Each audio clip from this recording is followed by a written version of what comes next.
do do do do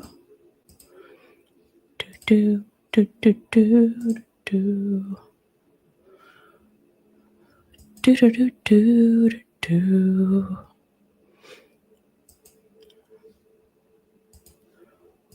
Do do do do do.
I'm your host, sabrinasalvati.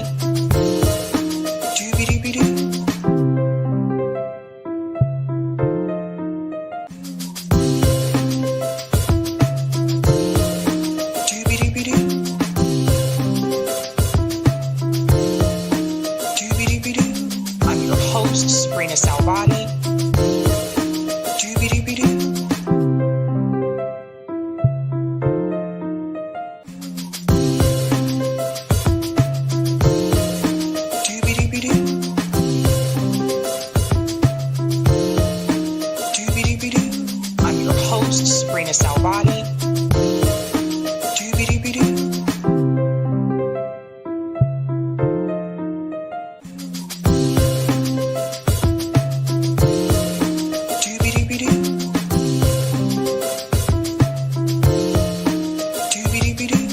I'm your host, sabrinasalvati.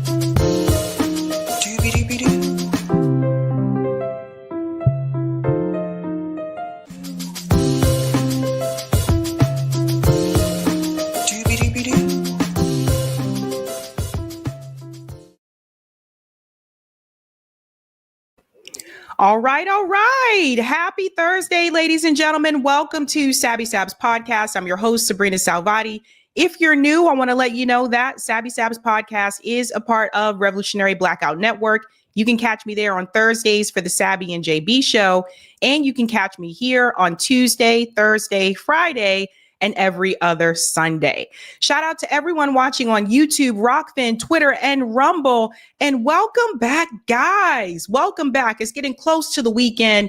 We have some interesting stories tonight to discuss. I know some of you are probably like, you always say it's interesting stories, but no, for real, like this one is pretty interesting, especially the Whitney Webb story. So brace yourself for that one, ladies and gentlemen. We're going to go ahead and give a shout out to everyone who is a Sabby patron. Let's go ahead and share our screen and give a shout out to those guys.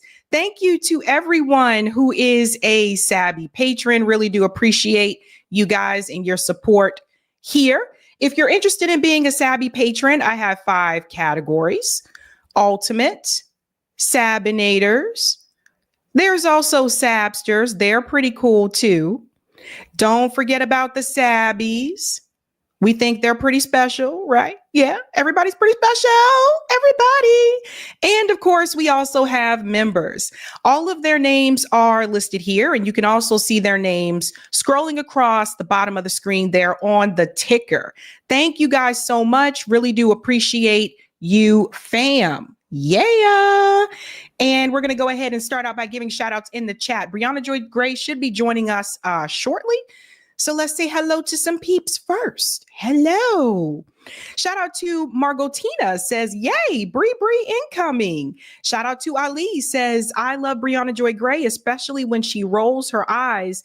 to some lying people. Greetings Q says, yes, more Bree, please, with her fine Holly Robinson 21 Jump Street looking so. She does kind of look like Holly Robinson. I never thought about that before. That's a good point. I don't know if everyone watched the show 21 Jump Street, but I used to watch that show. But Holly Robinson is one of the actresses that was on the show. Greetings, Gigi. Hello, Sabby. Looking forward to this live. I found you through Bree and Bad Faith and Rising. I would say that you and Brianna's politics align the closest with mine, and you all have remained true. Thank you. Greetings, Tim, though. We stand, Bree, tear down the duopoly. I'm convinced the majority of Americans are sociopaths to watch this genocide and sit their goofy asses up in church claiming to be Christian. Disgusting. Greetings, all one same. Did you see Briahna Joy Gray's interview with Jamal Bowman? Wow, I did. Greetings, JB. Good evening to all. Trump made his buddies mad, and so he had to retreat with his bleach blonde tail between his legs. He is trying to save face, but we see it on the floor in pieces. Have a great show. Thank you. Shout out to Robbie, says hello to JB. Greetings, CBC voter, says happy Thursday, Sabby and Eric Red. Shout out to Hannah, says Bree. Greetings, MC Osho, says my president is Sabby. Not me. Greetings, Crom, says hide the Twinkies, y'all. It's Sabby time. Oh, you remember the Twinkie story? It's funny. I haven't had a Twinkie in years, but I heard they're not tasty anymore. Shout out to Bill, says Q, ha ha ha. I rewatched 21 Jump Street a few years back. Love that show. So corny. Shout out to Lauren, says free Palestine. Greetings, New York Varsity, says great call in on Tuesday. We love you, Sabs. Oh, thank you, New York Varsity. Greetings, MBD, says today, Sabby, today. Shout out to Radically, says love you, Sabby. Thank you. Love you. Greetings, AJ, said I hope everyone is having a mellow Thursday evening. Shout out to Robert, says hoping all is good to Sabby Sabs. Greetings, Saul, says have no fear. I is here. Shout out to Edward, says hi, everyone. Greetings, Sharon, says early bird tonight. Shout out to Geechee, says Sabby keeps the videos coming. I tried to. Greetings, P. Smith, says happy day. And shout out to Randy, says hello and good evening, all my Sabby comrades. Quite a bit of people in the chat. Do want to start off with a quick announcement. I did say on call in, I was going to make sure I come back and retract this, so I don't want to forget. Tuesday night, when I was covering the Carmelo Anthony story, it was brought to my attention on call in that statement that they said was released from the chief of police that was on social media that I read was not true. So I do want to make sure I come back and correct that. Just FYI, that statement that they said was from the chief was not true. Unfortunately, with this particular situation, and it's not the only one where this kind of thing happens, sometimes there's things on social media that hasn't been verified, or it's not real, or someone just made something up. And apparently with this particular case, that's been happening quite a bit. So I do want to make sure I come back and retract that. JB and I did a show on RBN earlier today where we did go through the police report, which was just released. You can find that online as well through news sources as well, not social media. Okay. But that police statement was just released, the report. So if you have a chance, I recommend looking at that report when you get a chance. Because it's a lot of information there. So just wanted to make sure that I mentioned that. Yes, it was you, Rocco. Rocco said, thank you. I pointed it out. Yeah, Rocco was the one to let me know. Thank you. Thank you so much. Okay. What are we discussing tonight, ladies and gentlemen? Let's go ahead and share the thumbnail here. Let's bring it up on the screen. Bring it up on the screen.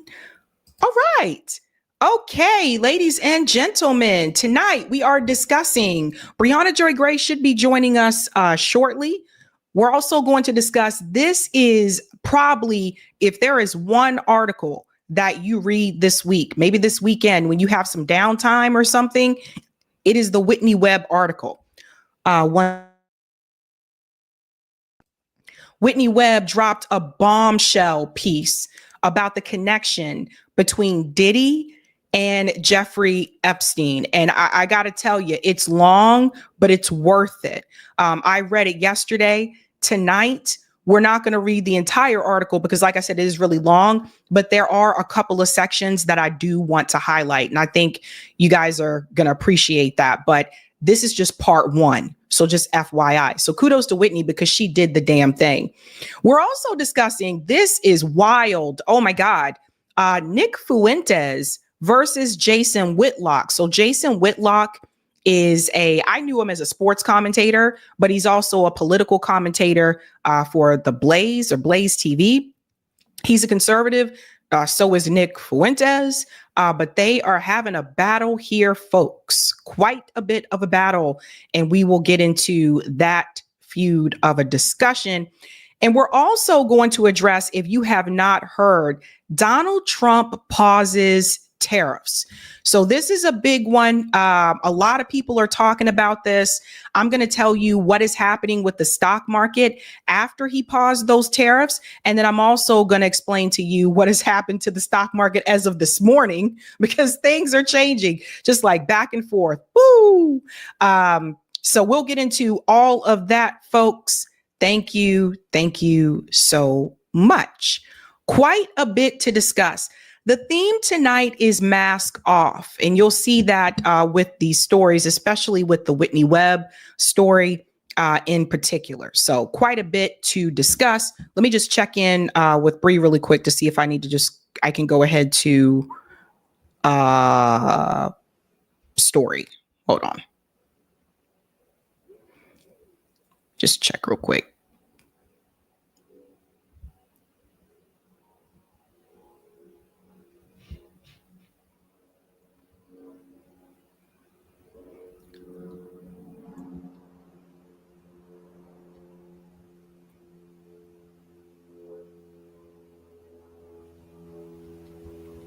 Okay.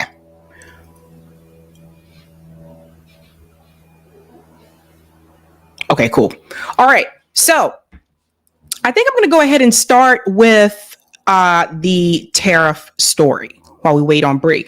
So I think first and foremost, I think it's important to mention that we tried to tell you that the back and forth that is happening with these tariffs, it's not stable, obviously, right? And you guys saw that when Trump announced these tariffs on the European Union, along with China, the stock market did tank, right? Like predictably so. And then there's been this back and forth between China and Trump, Trump increasing tariffs about 50-something% on China, China increasing them on the United States, and back and forth and back and forth. And then all of a sudden, Donald Trump made an announcement that he is going to pause these tariffs for 90 days. Let's go ahead and get into that and what prompted this action. We'll get into it. Check this out. We have major breaking news into CNN on the global trade war. President Trump just truthed out saying, quote, I have authorized a 90-day pause. The president here announcing a 90-day pause on tariffs, though it's not clear specifically which countries this pause is going to apply to. The Dow right now shooting up over 2,000 points. Look at that as this announcement comes through, a giant spike in the Dow Jones Industrial Average.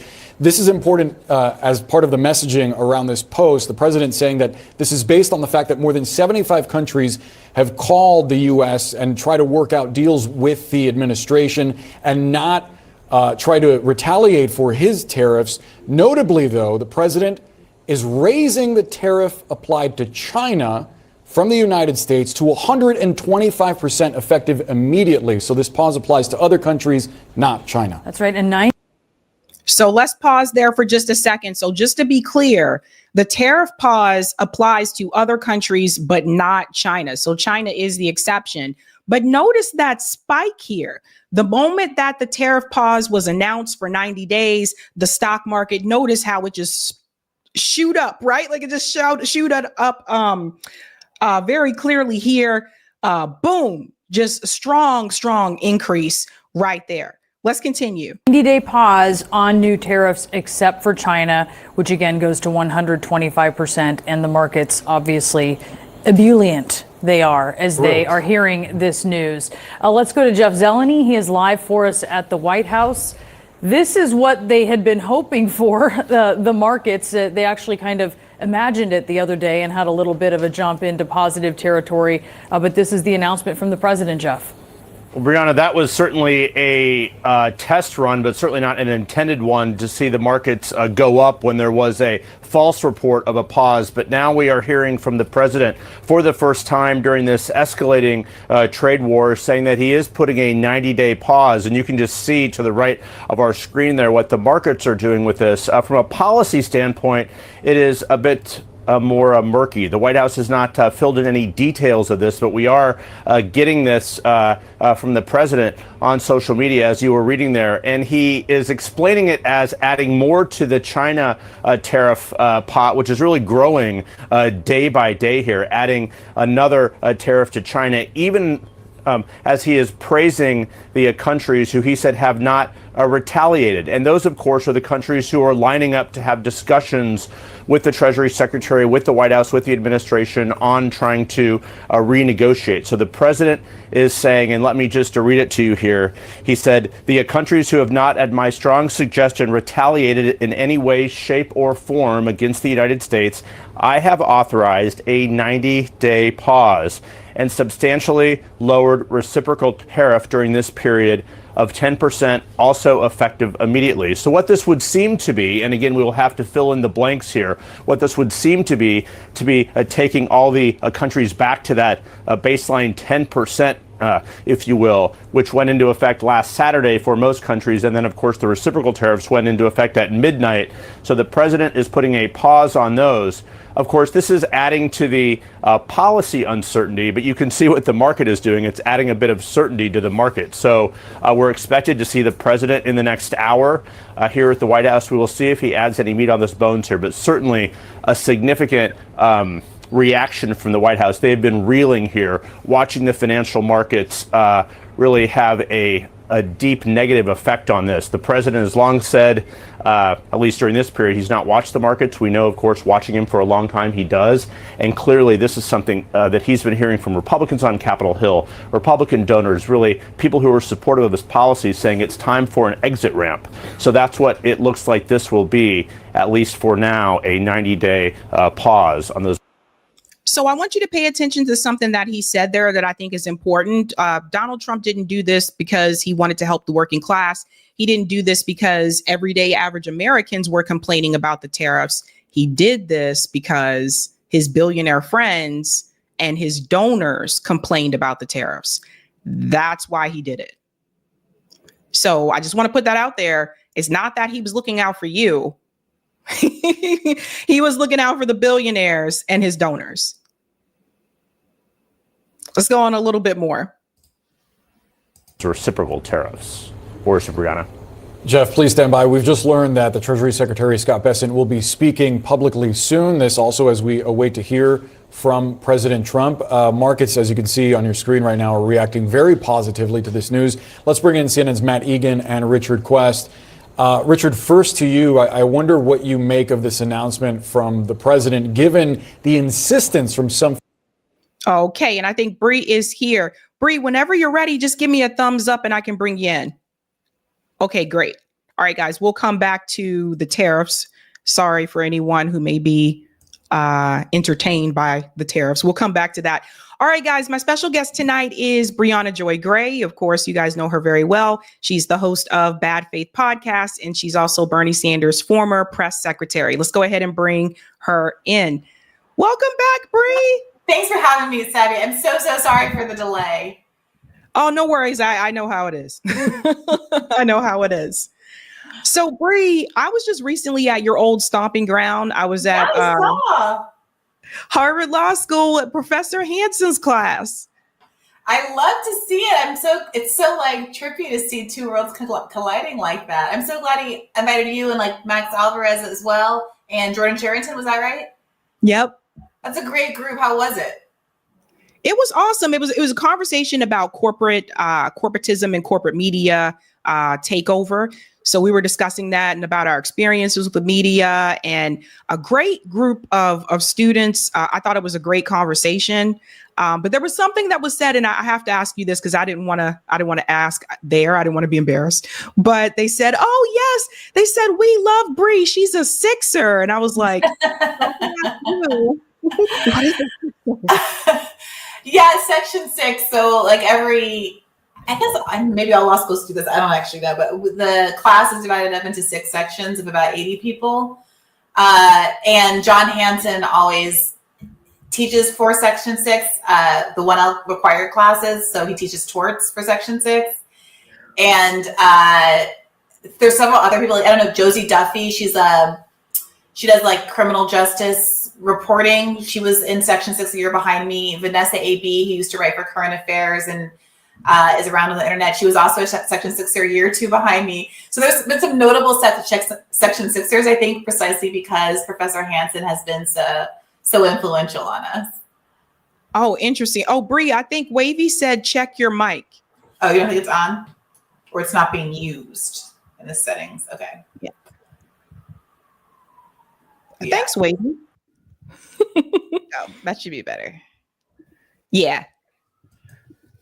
Okay. Yeah, it was a fun experience. And I learned a lot. And I have to tell you, that brings me to the Bernie Sanders town hall that happened last night. The general consensus that I was hearing from people is that a lot of people are just tired. And they just don't feel excited or passionate. I've heard from a lot of people that they're very angry with Donald Trump, of course, but also with the Democratic Party. People are very upset.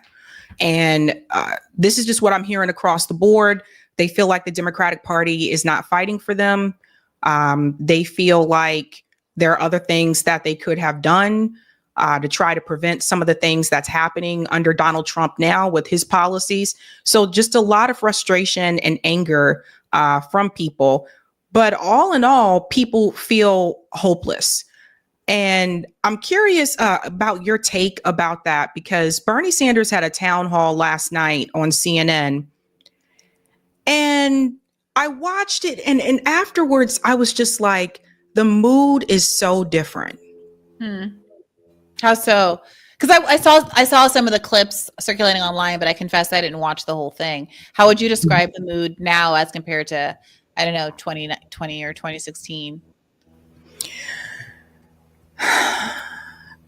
It seemed like when Bernie was running in 2020 and in 2016, and he had these town halls, you could feel like the energy from him, right?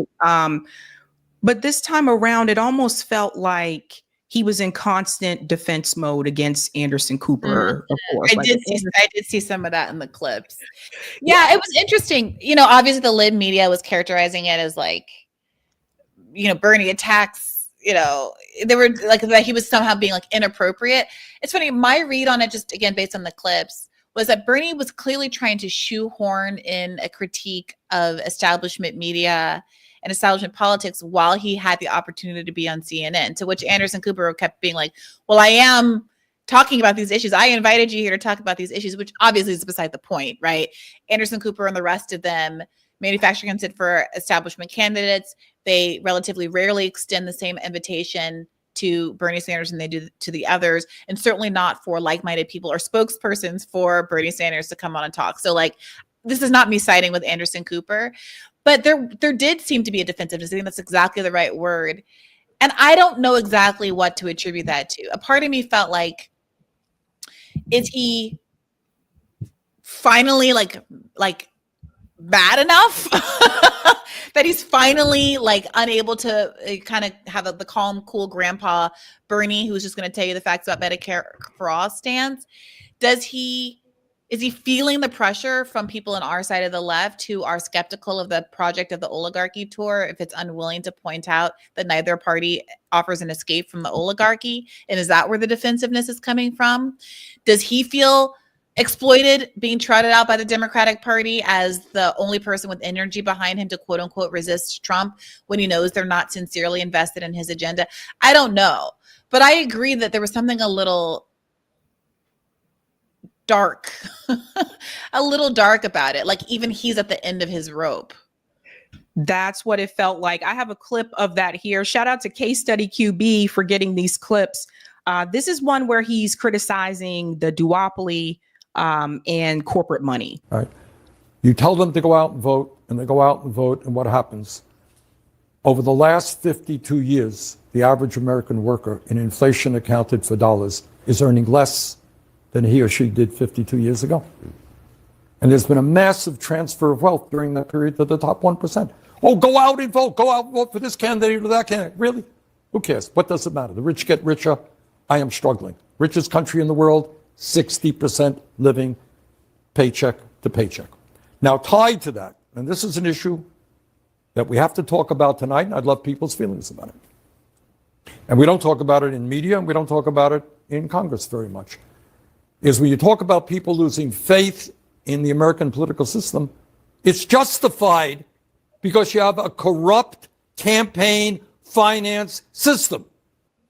So I'll pause it there and I'll come back to it. Bree, this was some of the things that I've heard from people on the ground. This is exactly what he just said there, which is, what's the point for us to come out and vote for these people and the whole system's corrupt?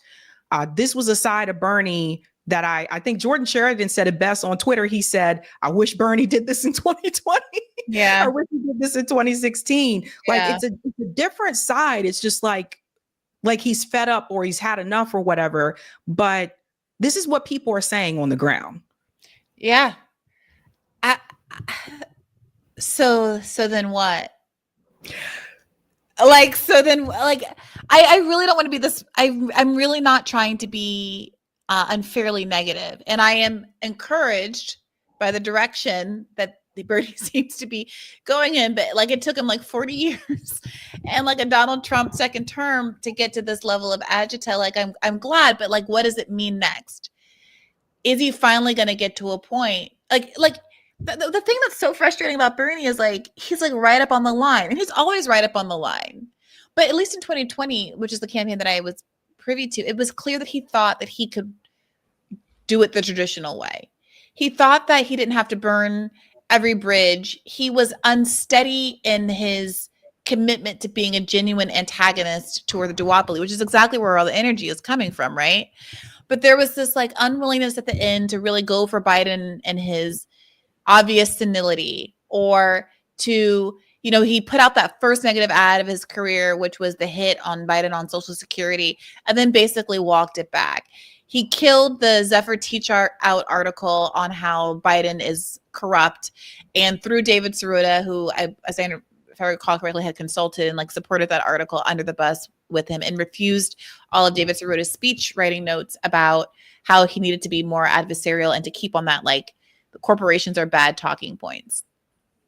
And so, you know, let us all hope that this town hall might lead to him finally doing the thing and saying, yeah, the Democratic Party is culpable, and here's what can be done to put pressure on them. Am I optimistic about that? No. But I will say this. I think I said this on a recent episode that might not have come out yet. I had to pre-record a bunch this week because my producer is going to be out next week. So I've lost track of everything.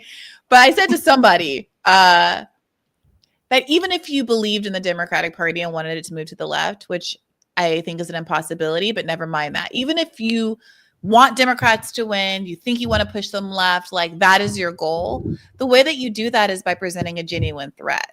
A genuine threat. And if you're always promising to vote for them, there's no reason for them to change. And I was discussing with somebody these new polls about how most Americans have an unfavorable opinion of Israel. And the person I was talking to was like, well, maybe this means there'll be some policy consequences for that, or, you know, there'll be political costs for that. And I was like, well, how could there be political costs if both major parties still want to support Israel? Everyone in the country can say, I absolutely hate Israel. 99 out of 100 Americans can stay home and not vote. But if the 1% come out and vote, and there's only two major parties on the ballot, then we're going to get a party that is committed to funding Israel. Like, at the end of the day, this idea that we're all in this persuasion game is a distraction in and of itself. We've won, in many respects, the persuasion game on the plurality of issues that are before us. And I think we got to focus up on, okay, it's nice that Bernie's saying the right thing, but like, we got to focus up on what are the levers that actually get change to happen. And that's why I've been so focused on third parties. Obviously, labor is important to the extent that organized labor exists and is also willing to pull the trigger. That's a big question mark. We saw this promising stuff from Sean Fain withholding his endorsement for a while at the top of last year, and then ultimately giving his endorsement over. And so I haven't listened to his interview with David Sirota. I'm interested to listen to that and maybe to have an opportunity to interview him myself. But I don't have, I know I say keep the faith at the end of my episodes too, but I there's an off-road, but all the non-dangerous, scary off-roads are in the rearview mirror.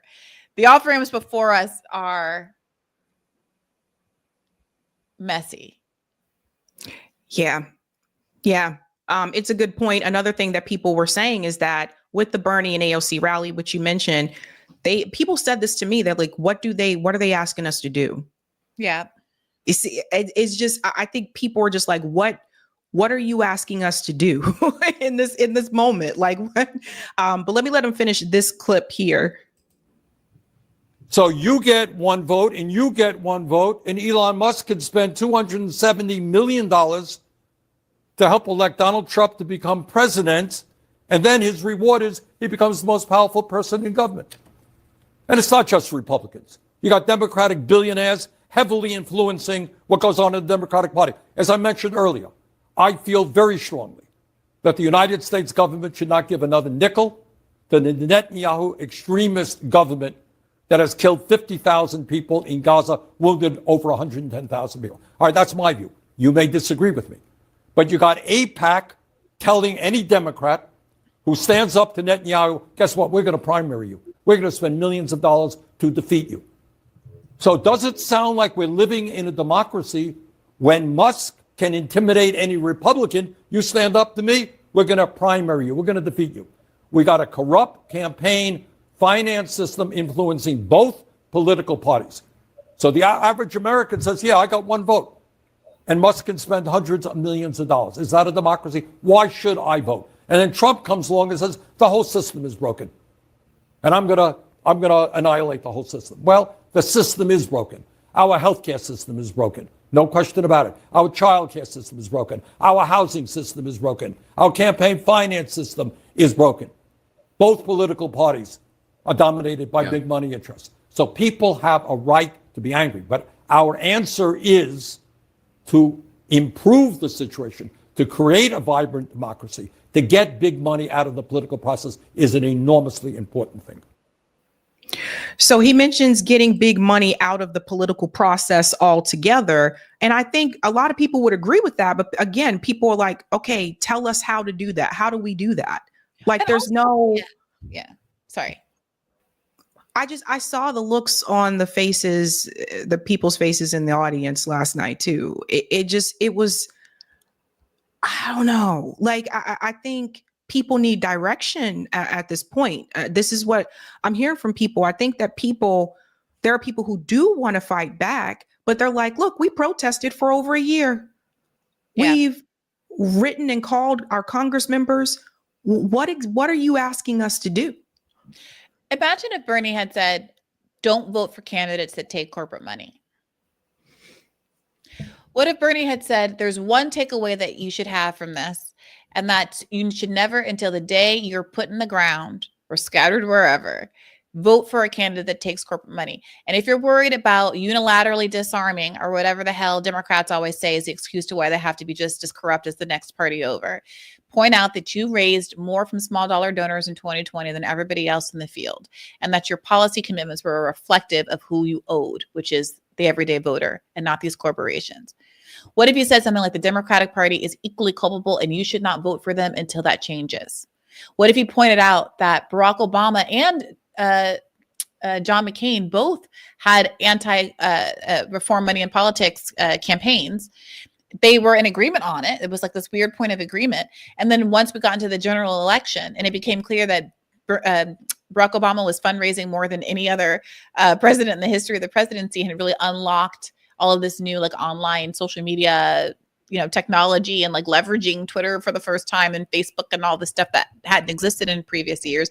The Democrats were like, F that. We're not going to unilaterally disarm. And they're the ones. And John McCain, I remember it was a long time ago, but I seem to recall this moment where John McCain was on the debate stage, like, that like little weird stuffed monkey meme where he's like, like, what just happened? Like, I thought we agreed on this. Like, what just happened? So, like, yeah, it's not just that, it's also the Democratic Party. Like, the Democratic Party in some of these respects were like primarily responsible for some of the crap that we're dealing with, including, by the way, Gaza. No, Trump has a ways to go until the amount of destruction, the number of people killed equals how many were killed, and the amount of destruction that happened on Joe Biden's watch. And I just saw an article today in which the IDF was remarking upon how surprised they were that they got away. They were like, we thought that we were going to get away with this bombing campaign for a few weeks at best before Biden made a stop. And then he didn't. And so then the plan was this final solution for Palestinians. By the way, one other thing I want to say is that Stephen Thrasher, Dr. Thrasher, who's written a number of books. He's a journalist, professor at Northwestern. He's been on my show a bunch of times. He has his anecdote about working at an architecture firm when he was young as a secretary, and Anderson Cooper coming in as a client wearing an IDF sweatshirt. So that's who Anderson Cooper is. Wow. No, it's true, because they announced this earlier today. This came from AIPAC. If you guys haven't seen this, it says that AIPAC is launching a new series of ads on Tuesday targeting the Senate Democrats who voted in favor of Bernie Sanders' motions last week to withhold military aid to Israel. So there were a number of senators, for those who are not aware, that voted for that legislation. Both of my senators were part of that, Markey and Elizabeth Warren, that voted for that. And AIPAC is now, they're just saying it out in the open. We're going to send ads targeting them, and we're going to come after them now. This is insane. Yep. And it's funny, there's been a lot of accurate discourse about how all the Ivy League universities that bent the knee to Biden and then Trump with the crackdown on free speech on campus, they still got their endowments revoked. And it didn't matter, like that you can't negotiate with these people and that you might as well stand your ground and have some morals. And I think that's right and correct. But there is a version of that that's happening with these Democrats who, pussyfoot with these ideas for a long time. Let Rashida Tlaib stand alone in a lot of these votes and somehow think that's going to save them. No, AIPAC is going to come. Eventually, there's going to come a day where unless you go full Richie Torres and prostrate yourself on the ground before them and become a mouthpiece for them, and instead of your district, which happens to be the district with the highest child poverty in the country, Richie Torres, that they're going to come for you anyway. There's no sort of threading the needle on this one. And Bernie Sanders is still trying to thread the needle, doing this Netanyahu's government shtick instead of saying Israel, as though all of the evil, all of the evil of the last 75 years of Zionism is concentrated in one Benjamin Netanyahu, and not an entire country that supports all of his policies. Yeah, he doesn't want to say Israel. I've noticed that too. He was never, like, I would say, great on this particular issue. There was a video from 2015 where there was an audience member at a town hall in Vermont that did ask him about what was happening to the Palestinians, and he told them to shut up and sit down. I remember that. He was never like what you call great on this particular issue. But I think that something needs to be said. And that's another thing I've heard from people as well. People are like, well, what's the point of supporting? Like, why should we fight for the Democrats if they're just going to capitulate to Israel too? Well, what's the point? And that's what I'm hearing from a lot of younger people. And I know, like, the numbers, the crowd numbers at AOC and Bernie rally, they've had large crowds. And I just wonder, like, again, does that transfer into votes? Because I remember in 2020, I went to Bernie rallies and there were a lot of people there, but somehow a lot of people ended up voting for Elizabeth Warren, which was really weird in the Democrat primary. Whereas I felt like he was definitely going to get more numbers in Massachusetts if I compared it to the rallies. Did they though? Didn't Elizabeth come in like third in Massachusetts or something like that? She came in third, but she shouldn't have even gotten that many. Like, I just didn't understand why she got that many votes. Like, it was very clear. Well, I mean, look, I expect people who live in Massachusetts to have some sort of like affinity for their senator. I mean, frankly, it was embarrassing that she didn't win. Like, you should win your own state, you know, and you only don't win your own state if your name is Kamala Harris or apparently Elizabeth Warren. I mean, that's a pretty strong indictment. I mean, the problem with Bernie, the Elizabeth Warren cause, it felt to me was more the national reputation of stabbing him in the back over the "you don't think a woman can be president" remarks. Running cover for Bloomberg. I had forgotten about this until I was rereading an article I wrote at the time, where I had forgotten that in the same town hall where she was really applauded, or debate where she was applauded for kind of knocking Bloomberg out of the race by calling him a stop and frisk racist or whatever, accurately. She also was asked, would you vote for him if he's the nominee? And she said yes. Yep. So on one hand, it's like Bernie is a sexist, but all the accusations against Bloomberg from like the Me Too perspective and from like a criminal justice perspective, I would still vote for him. And then of course they were start taking $14 million from an undisclosed billionaire in the 11th inning so that she could stay in through Super Tuesday and continue to divide the left, the progressive vote until the 11th inning. And then the donor is disclosed, and lo and behold, it was one billionaire who managed to have that kind of effect on a national election. So, yeah, never forget.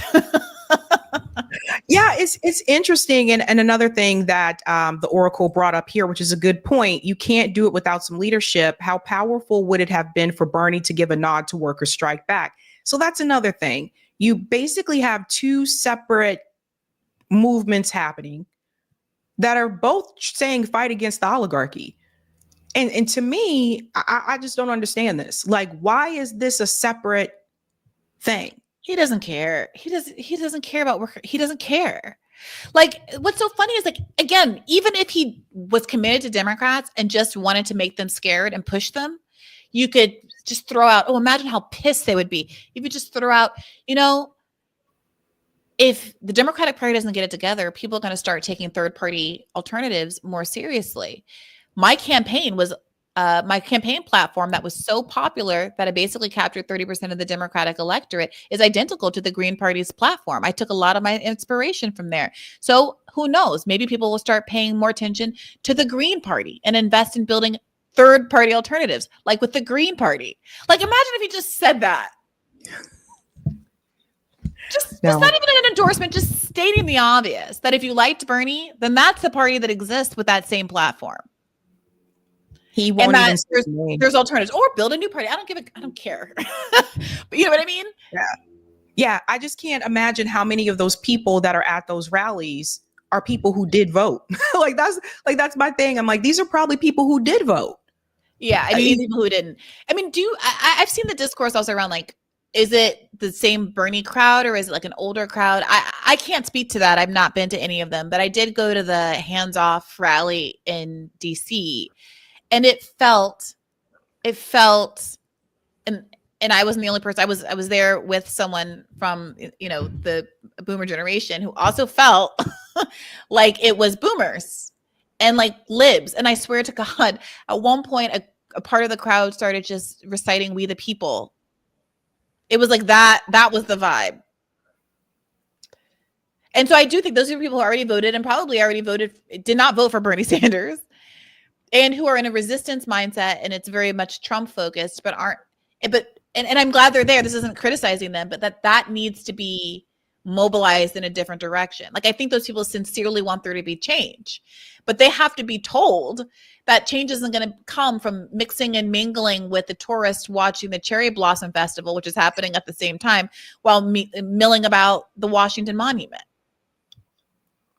That's a really good point. I mean, and that brings me to Jamal Bowman. You interviewed him recently, and I think people are still talking about that interview because when I watched that interview, I remember I was thinking to myself, Jamal does not want to accept any accountability.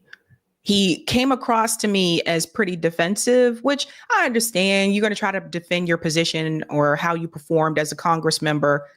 But it seemed like he wasn't willing to take any accountability for just not being there. It was frustrating for me to hear Jamal say, people have to organize outside. We did organize. To your point, the marches for Medicare for All. Jamal was not there. All of these people were contacted. For those who don't know, the Congress members, at least the squad members, I think Elizabeth Warren was contacted too. They We were doing phone trees. I spent my holidays on a Slack doing mass phone tree calls with people. I'm so glad you're here to validate that, Sabby, because like I'm not trying to pretend like I'm,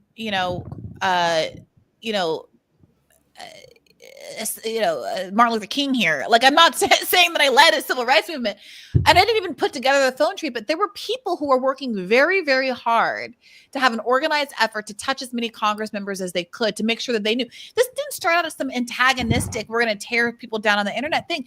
It was, how do we just, there was a presumption that to the extent that people weren't supportive, it was because they didn't know.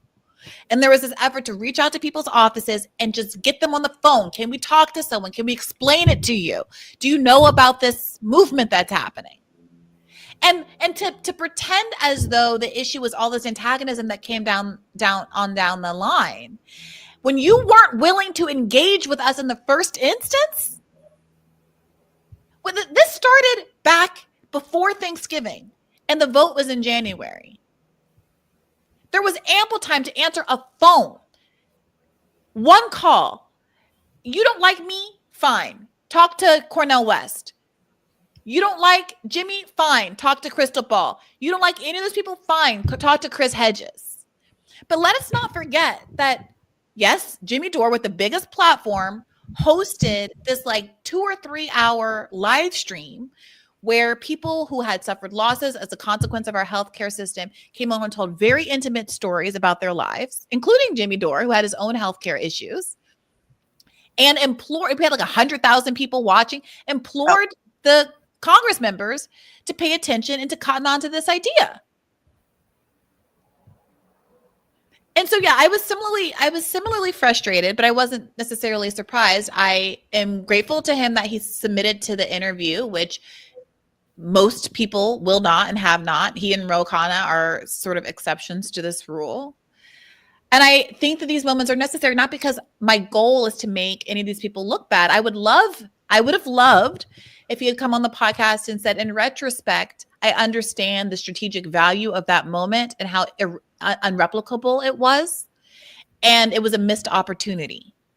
And I hope that when opportunities like that, if they ever come back around in the future, if we ever have elections again, if we ever have this precise strategic reality of the margins in the House being so narrow that the small number of squad members that existed actually had real power, that I would listen and I would pay attention. And I am sorry for not doing that then.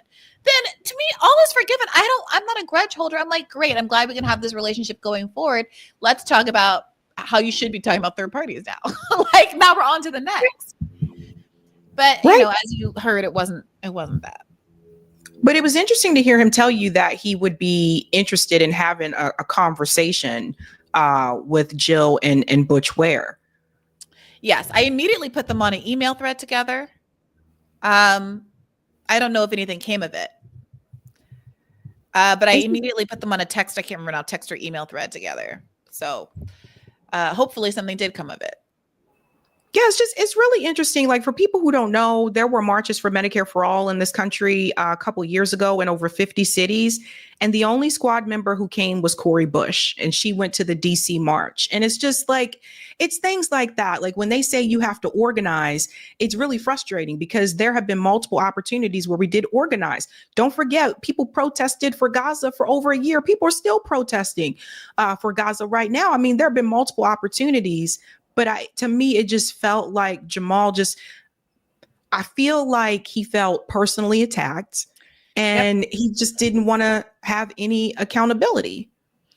And to me, it's like, look, I have enormous empathy for what he and the other squad members that have been ousted went through. I mean, it's not exactly a compliment sandwich, but it's kind of like a sympathy sandwich where it's like, we want to be on your side. Like my mother lived in your district. I have some like personal relationships and investment. You've been in my mother's living room when you were campaigning for the first time. Like I want the left to want to defend you more when you are faced with this AIPAC challenge, but you have to reckon with the reasons why there wasn't as strong a defense of you as there might otherwise have been, and what behaviors of yours had like diluted the less enthusiasm about you.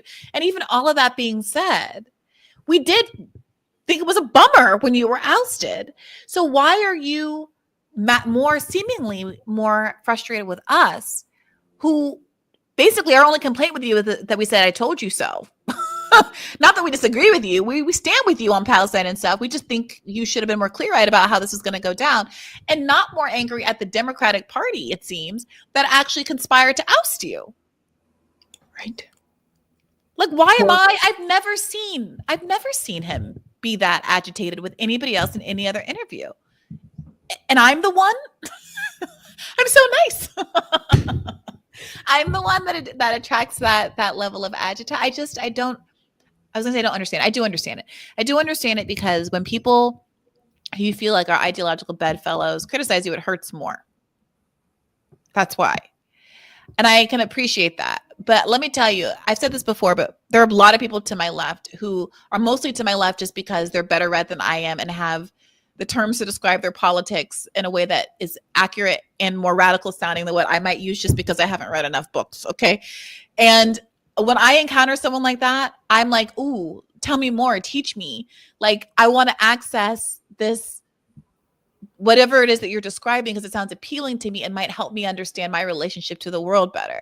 It's not, oh, I'm defensive because I have to be the leftist person in the room. I mean, I aspire maximally to be not just like abstractly left, but equitable and have a comprehensive analysis of how the world works. And to the extent that there's theory that could improve my ability to do that, yes, and be more left, if that's what you want to call it, yes, that's what I want. And I have a hard time understanding why that's not the generalized impulse, and instead you get met with all of this defensiveness. That's right. I mean, I hear you 100%. And I just think that when I look back on things, when we talk about like media in particular, I know you've interviewed Jamal Bowman and Ro Khanna. Ro Khanna, I will say, I've never seen him. I don't think he's one to say no. like, no, I'm not coming on. Like he'll come on and take the hits, like he'll just sit there and just smile at you and defend his position as much as he can, but he'll come on and take the hits. Yeah. Have you reached out to any other members of the squad to invite them on to Bad Faith? In the early days, I reached out to everybody. I didn't get responses, so I confess that I haven't done so recently. I at one point was having dialogue with a staffer for one of the best, in my humble opinion, squad members. And I hope that negotiation can yield an actual interview. I'm hopeful. But I can't, I don't want to impute, it's not like I haven't asked Ilhan Omar on. So you can't say that she's been turning me down. I haven't tried in a really long time, I confess. Partly because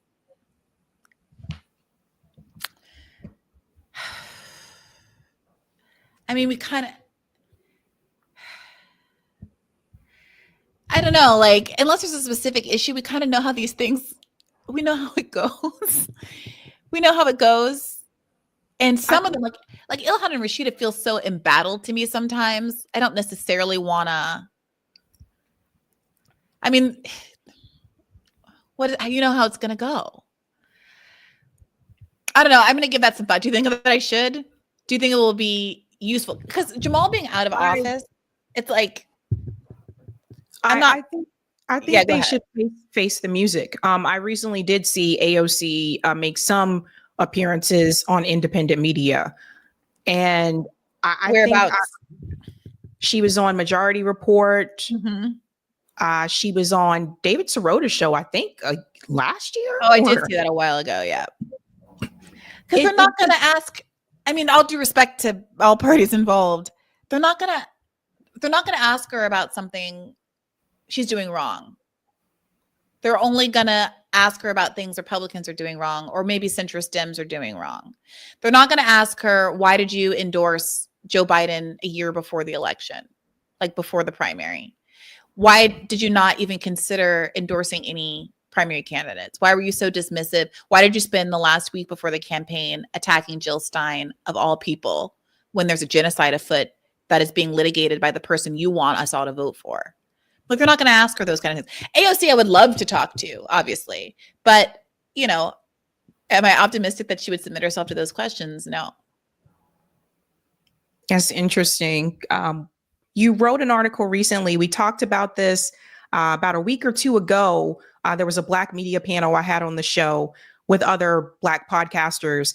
And we showed a piece from your article in Current Affairs where you talked about, like, after the whole Bernie debacle, where I guess some commentators in DC told you that you would never work in this town again. Did they tell you that because you worked for Bernie Sanders, or did they tell you that because you wouldn't support Joe Biden?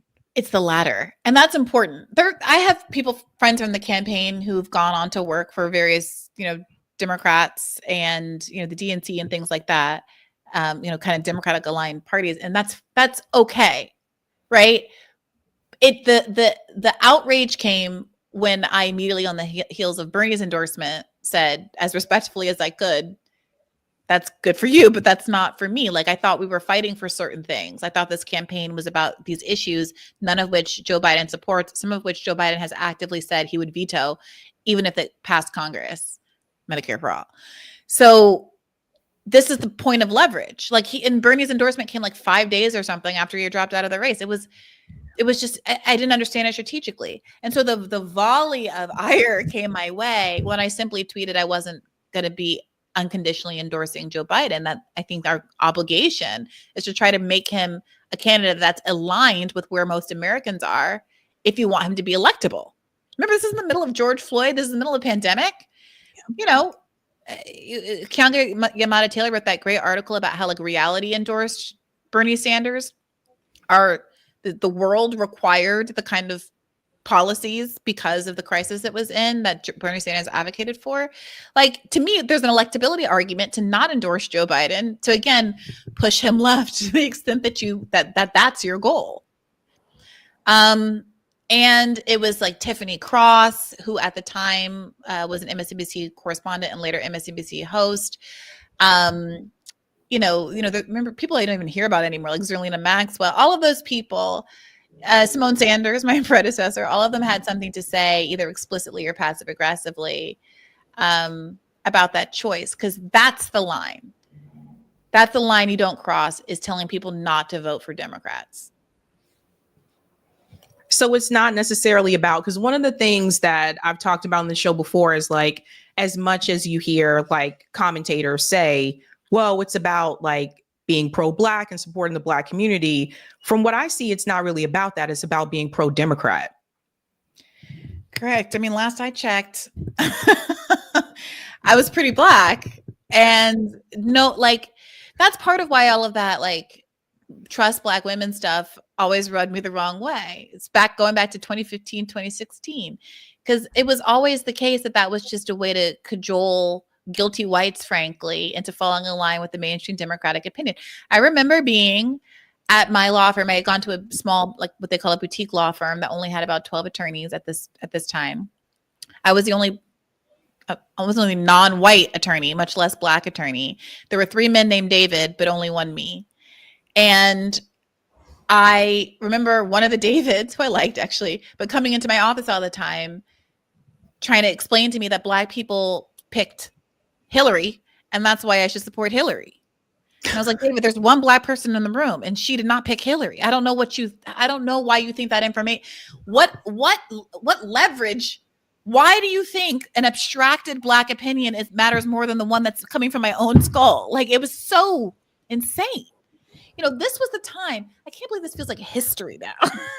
Like, this was the time when Leslie Lee was making Bernie Made Me Black go viral because of the media's obsession with pretending that only white men under the age of 30 basically supported Bernie in the entire country. And so no, it's never been about Black anything. It's been about these people carving out their little fiefdoms, suckling off the teat of the mainstream media complex that happens to be a white mainstream teat, and safeguarding their little fiefdoms. Julian Reed, literally, I couldn't find the screen grab in time to be published in the article, but I found it subsequently. I found the screen grab of Joyanne Reed messaging the booker who suggested me for her show. This is not a person I knew, right? This is not some friend of mine. I got it. It was sent to me in a roundabout way. But there was a booker for her show that I had no relationship with, don't know this person, who spontaneously suggested me for a segment. And Joyanne Reed not only said no, I find BRIAHNA to be unethical and base, and she was mad about the Tara Reid accusations, and went on to say also, I'm not working with you anymore. Punish the booker for even suggesting my name. What kind of person does that? The booker's an innocent third party, right? That's next level gatekeeping. Like that's insane. And I wanted you to talk about that because I want people to understand, like, when you don't see people, when we watch these clips from that case study QB usually gets, we watch these clips on Twitter and people see these panels, people are like, why are they bringing on people who are not as knowledgeable about politics? Like, they're like, why are they bringing on, no shade to Charlemagne, but why do they keep bringing on Charlemagne? Why do they bring on these people? Why did they bring Bree on this segment? Well, you guys, there you go. It's never going to happen. Certain people have been blackballed. Now, I will, to credit to Ayman Mohyeddin's show, they've been bringing on a lot of people from this kind of left media space recently. You know, not people who I necessarily have entirely agreement with, and they tend to be people who are sort of vote blue no matter who, more kind of TYT, Majority Report affiliated. But regardless, people who have infinitely more knowledge about what the left wants and cares about than, you know, Van Jones. You know, I'd much rather see, obviously, like Hassan Piker or Emma Vigeland or you know, Fran or David Sirota on there than the alternative, because they can knowledgeably and accurately speak to at least what the left wants, even if they aren't willing to go quite as far as I am with respect to leaving the party. So credit to that show, and we'll see how long he's able to hang in there doing good work. Where do you think that, or how would you describe like your experience as being like a Black commentator in left like podcast space? Because before I started the show, I remember there was you. I used to watch Jamal. I still watch Jamal because he took a hiatus and then came back. So Jamal Thomas, Tim Black, Nico House. And that was kind of it. Like for the longest time. What has it been like for you trying to navigate like that space? Because it does seem like one of the conversations that I had with Garland Nixon and with Jamal Thomas is that there does seem to be sometimes a separation between like the Black left podcasters and the white left podcasters. I would say in particularly the Joe Biden Kamala moment, right? It seems to be, once Bernie Sanders wasn't running for president anymore, it does seem like there's some type of split or shift. And some of that could be because us not wanting to support Democrat politicians anymore. That is interesting. I hadn't thought of it. Yeah, I'm sorry to interrupt. Yeah, it's something I've kind of noticed. Like, it was post Bernie 2020. It's like people kind of split and went in different directions. Some of that could have been after Force the Vote. I know there was a split after Force the Vote as well. but it's something that I notice. It's like, and I've advocated for this over and over again. I was like, we definitely need more Black like commentators like in this space, because when I was at Harvard, one of the things that was said to me is that people are like, I appreciate you and Bree talking about certain things that are not discussed when we do watch like the white podcast shows, certain issues. And I think that there just does seem to be a split compared to Bernie 2020. Yeah, it's funny, but I hadn't thought about, I think what you rightly observed, that it does seem like a disproportionate number of the people who went like kind of anti-duopoly and also like on our side of the force of the vote happen to be Black. There are some notable exceptions. I'm just really trying to go through this because there was obviously some dissonance with Tim Black over that particular issue. There was some also what's his face? Oh God, what's his name? Anyway, that other guy. Sorry, I don't mean that in a dismissive way. I just can't think of his name because I meant to eat dinner and then I lost track of time and then I was late to this show. Ben Dixon. Sorry, Ben Dixon. Like was also on the other side of that, and I don't know where they are currently with respect to the Democratic Party, but are they third party people or are they still like Reform Dem people? I think they're Reform Dem people, right? Tim is not rocking with the Dems anymore. Okay. Glad to hear it. Sorry, I'm just not up to date. So that is an interesting dynamic. Here's what I will say. I'm really grateful to Michael Brooks, who brought me onto his show first before anybody and on the basis of my first articles for Current Affairs, and who always was very like elevated Black talent on the left in a way that I have not really seen other people do. And it was he always had a lot of Black guests. I remember he also helped to elevate Malika Jabali. And it wasn't just that he had them on, like I remember being on his show and he would defer to the authority of his Black guests in a way that felt very honest and respectful and egalitarian. And I remember just entering the space that it gave me a lot of confidence. And it was a really useful training ground for me as I started to move into doing this professionally. And I'm really grateful for that. And I do wonder how many fewer Black folks would be in the left space if not for him. The other thing I would say is that this is a bit about race, but also a bit about class, that my feeling is that whiter and more privileged, not necessarily always the same, obviously, but whiter and more privileged members of this space and of the broad, like progressive left in general, often weaponize this argument that like people who are willing to leave the Democratic Party, people who are unwilling to vote for Kamala Harris or whatever, you're really hurting the poor people and you're privileged and you shouldn't be asking people who are already living on the margins to take risks. But my experience, perhaps because I am Black and I talk to Black people in my real life and not these abstractions. And also because I really had this privilege of doing the call-in show for all those years where I talked to my listeners and I had at some sense, it's a smaller sample size, obviously, but it's more than most people get talking to, 30 random people twice a week over the course of 2 to 4 hours. That many of the people who are most economically precarious were the ones who definitely wanted to do something more exigent, like definitely were willing to throw the monkey wrench in the machinery because their status quo was unsustainable and they really wanted something more radical to happen. Whereas the liberals, more affluent, more privileged people just wanted the status quo to maintain. And so I do think there was a relationship.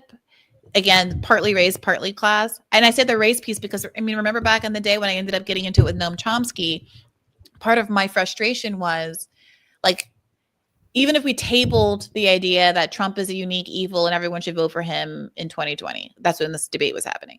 Even if we can just table that and, like, I could concede that for the sake of conversation.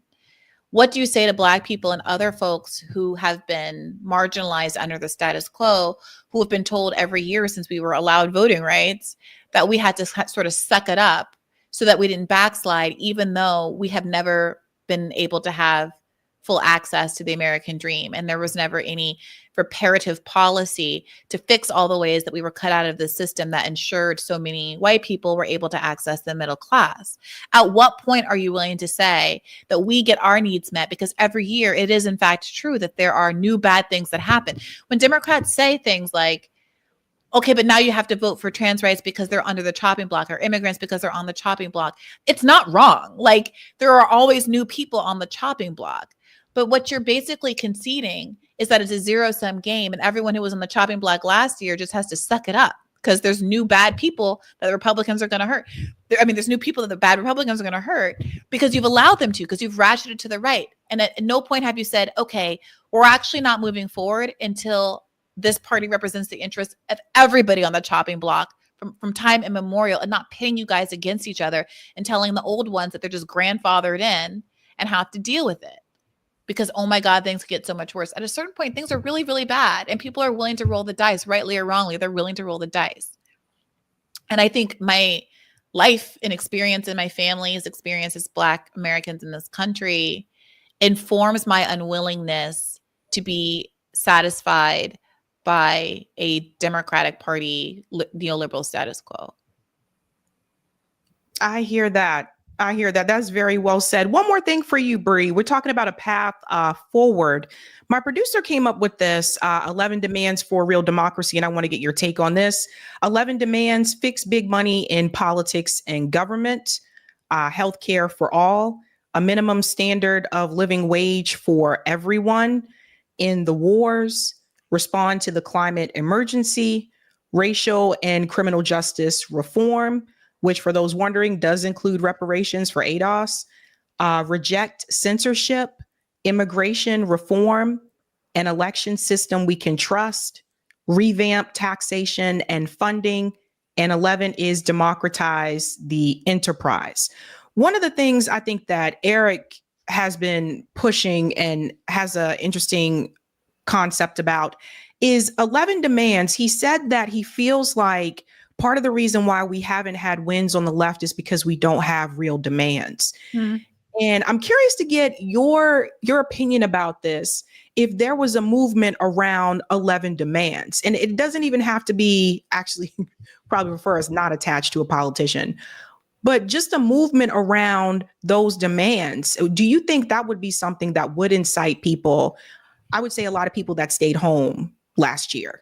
Yeah. So again, going back to this piece I wrote in 2020 in defense of litmus test, like, liberals are always saying litmus tests are bad.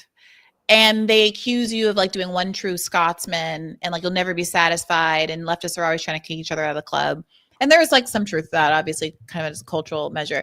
But the idea, like, their project is worse. Like, what they're really saying is you shouldn't have any standards. That you should vote for Democrats as long as they're even a hair's breadth better than the Republican.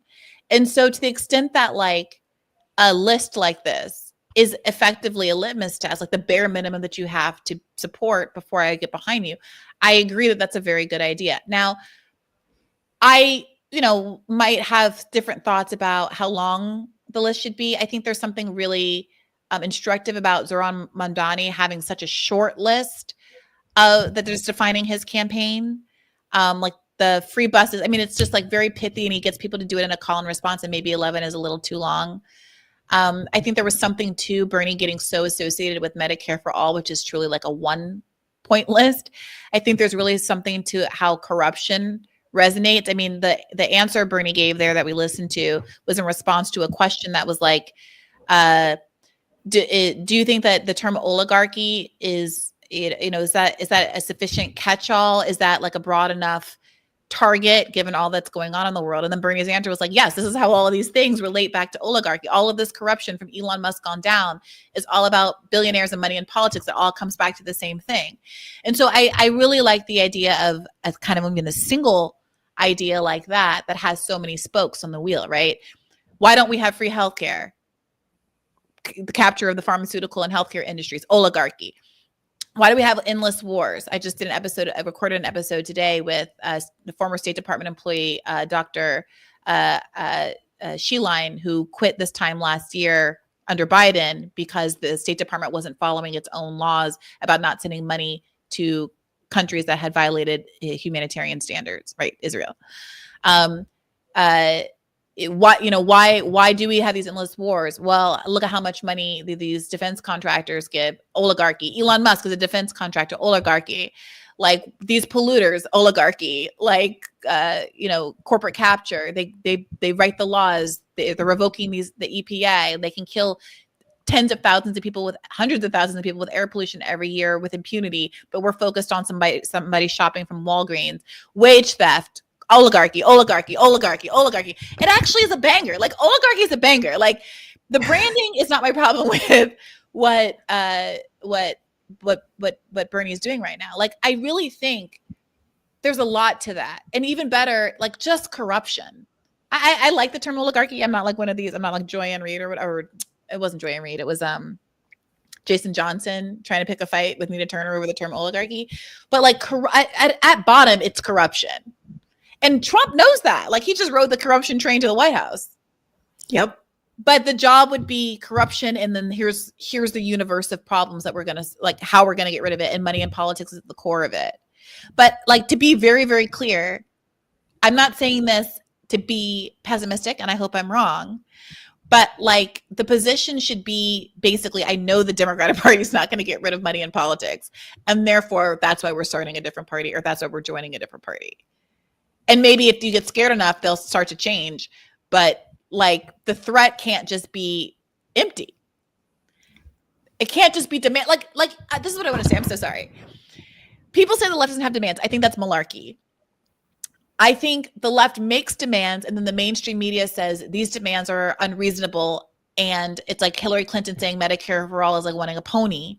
And then we get characterized as not having any serious demands. Because what they really want is for us to have some incremental abundance style demand that they can tick off on some check sheet, like George Floyd Justice and Policing Act asks like demand, where they can just say something, which they didn't even pass, by the way. They didn't even pass that, but like just something that they were willing to do. Occupy Wall Street doesn't have any demands. I think redistribution, so the 1% doesn't have the overwhelming majority of the wealth, is a demand. And what makes it seem like unserious is that we live in a country where there's not hardly any politicians that are willing to take taxing the rich seriously. Right? So I don't, I don't know. Okay, I'll stop there.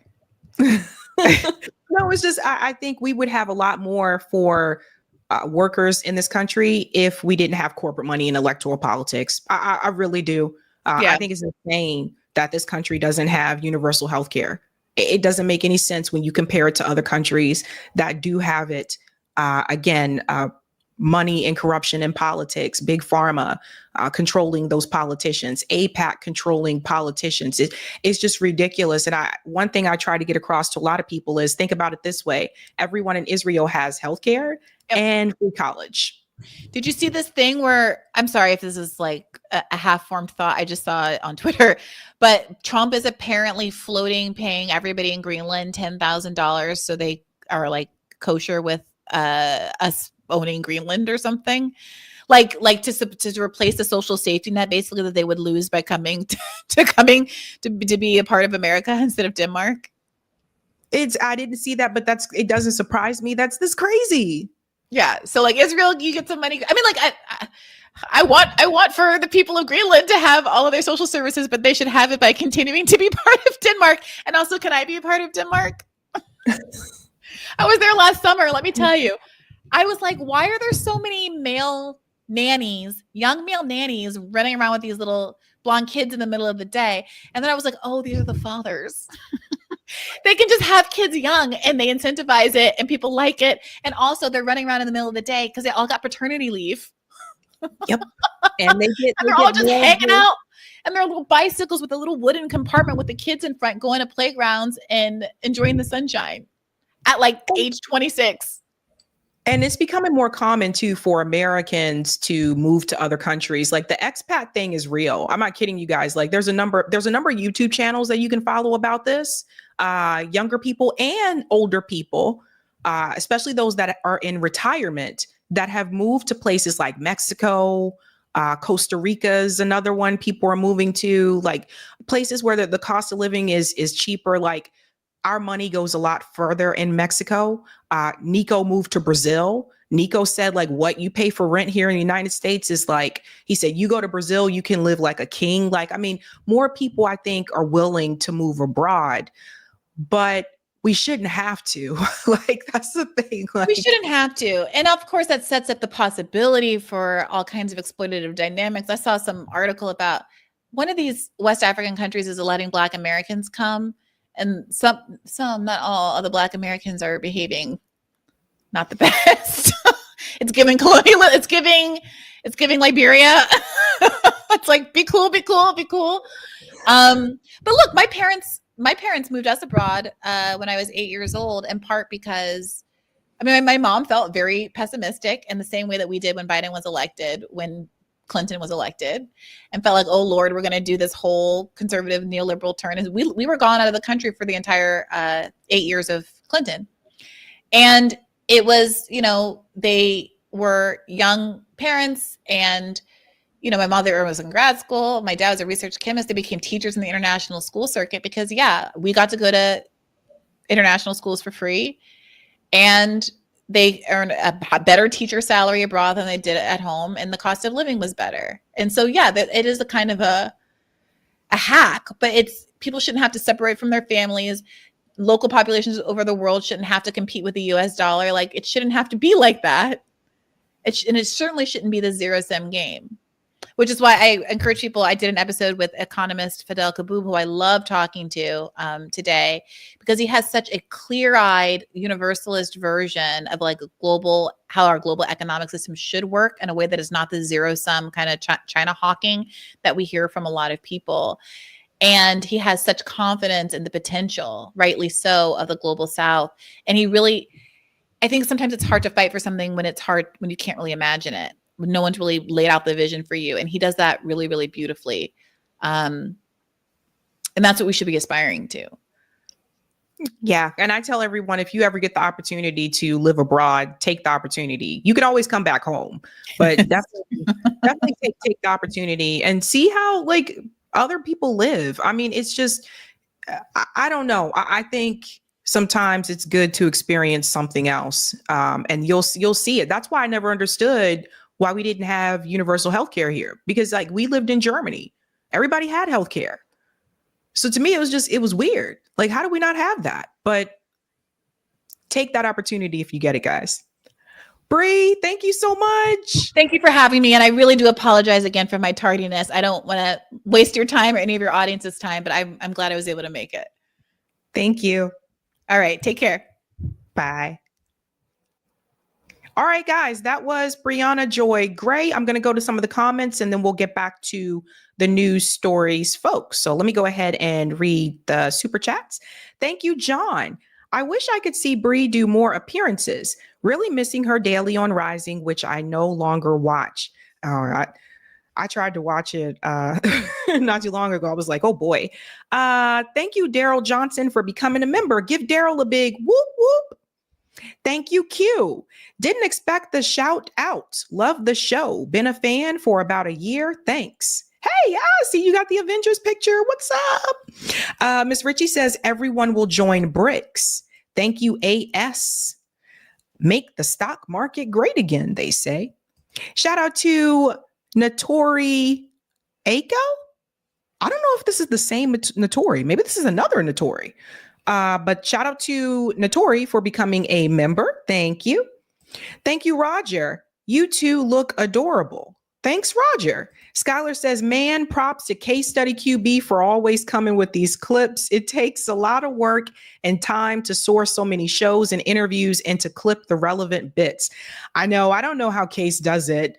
Thank you, Egg. When people started leaving Bernie's camp because they realized that he wasn't really trying to win, I think all the wind left my sails. There's a cute little egg there. Thank you, Roger. Easy to talk crap after the election when you're not in power. Thank you, Brent. Bernie still bends the knee to those that do take corporate money. So what good does being grassroots even do? Exploits working class, subdues energy. Interesting point. Good point there, Brent. Thank you, Kenman. Cooper, best friends with Zionist Andy Cohen. Well. Thank you, Joseph. Money is better spent here than for a politician. Oh, that's really sweet, Joseph. I would say mutual aid, but that's really sweet. Thank you. Thank you, Egg. If I can ask Bree a question, when did you realize Bernie wasn't trying to win in 2020? Oh, I'm sorry. I missed this. Sorry, Egg.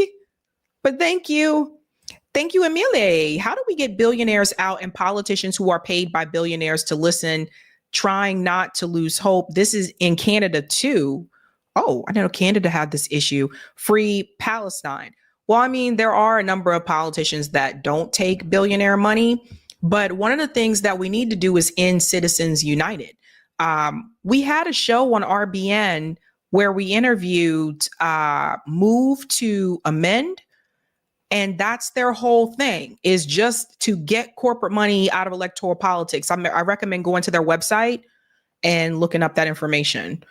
Thank you, James, for the super sticker. James Starks. Thanks, Goba. Two smart sisters making us proud, and I'm Sri Lankan. LOL, what's up? Shout out to Louise. As always, love the show. I was at the DC March. Corey showed up going, I just heard about this. She didn't speak, chatted with some, spent a lot of time in the distance on her phone. Early and consistent donor to her, I was deeply disappointed. Thank you, Miss Ritchie. I would love an interview with Matt Gaetz, who actually did successfully force the vote and prove it works.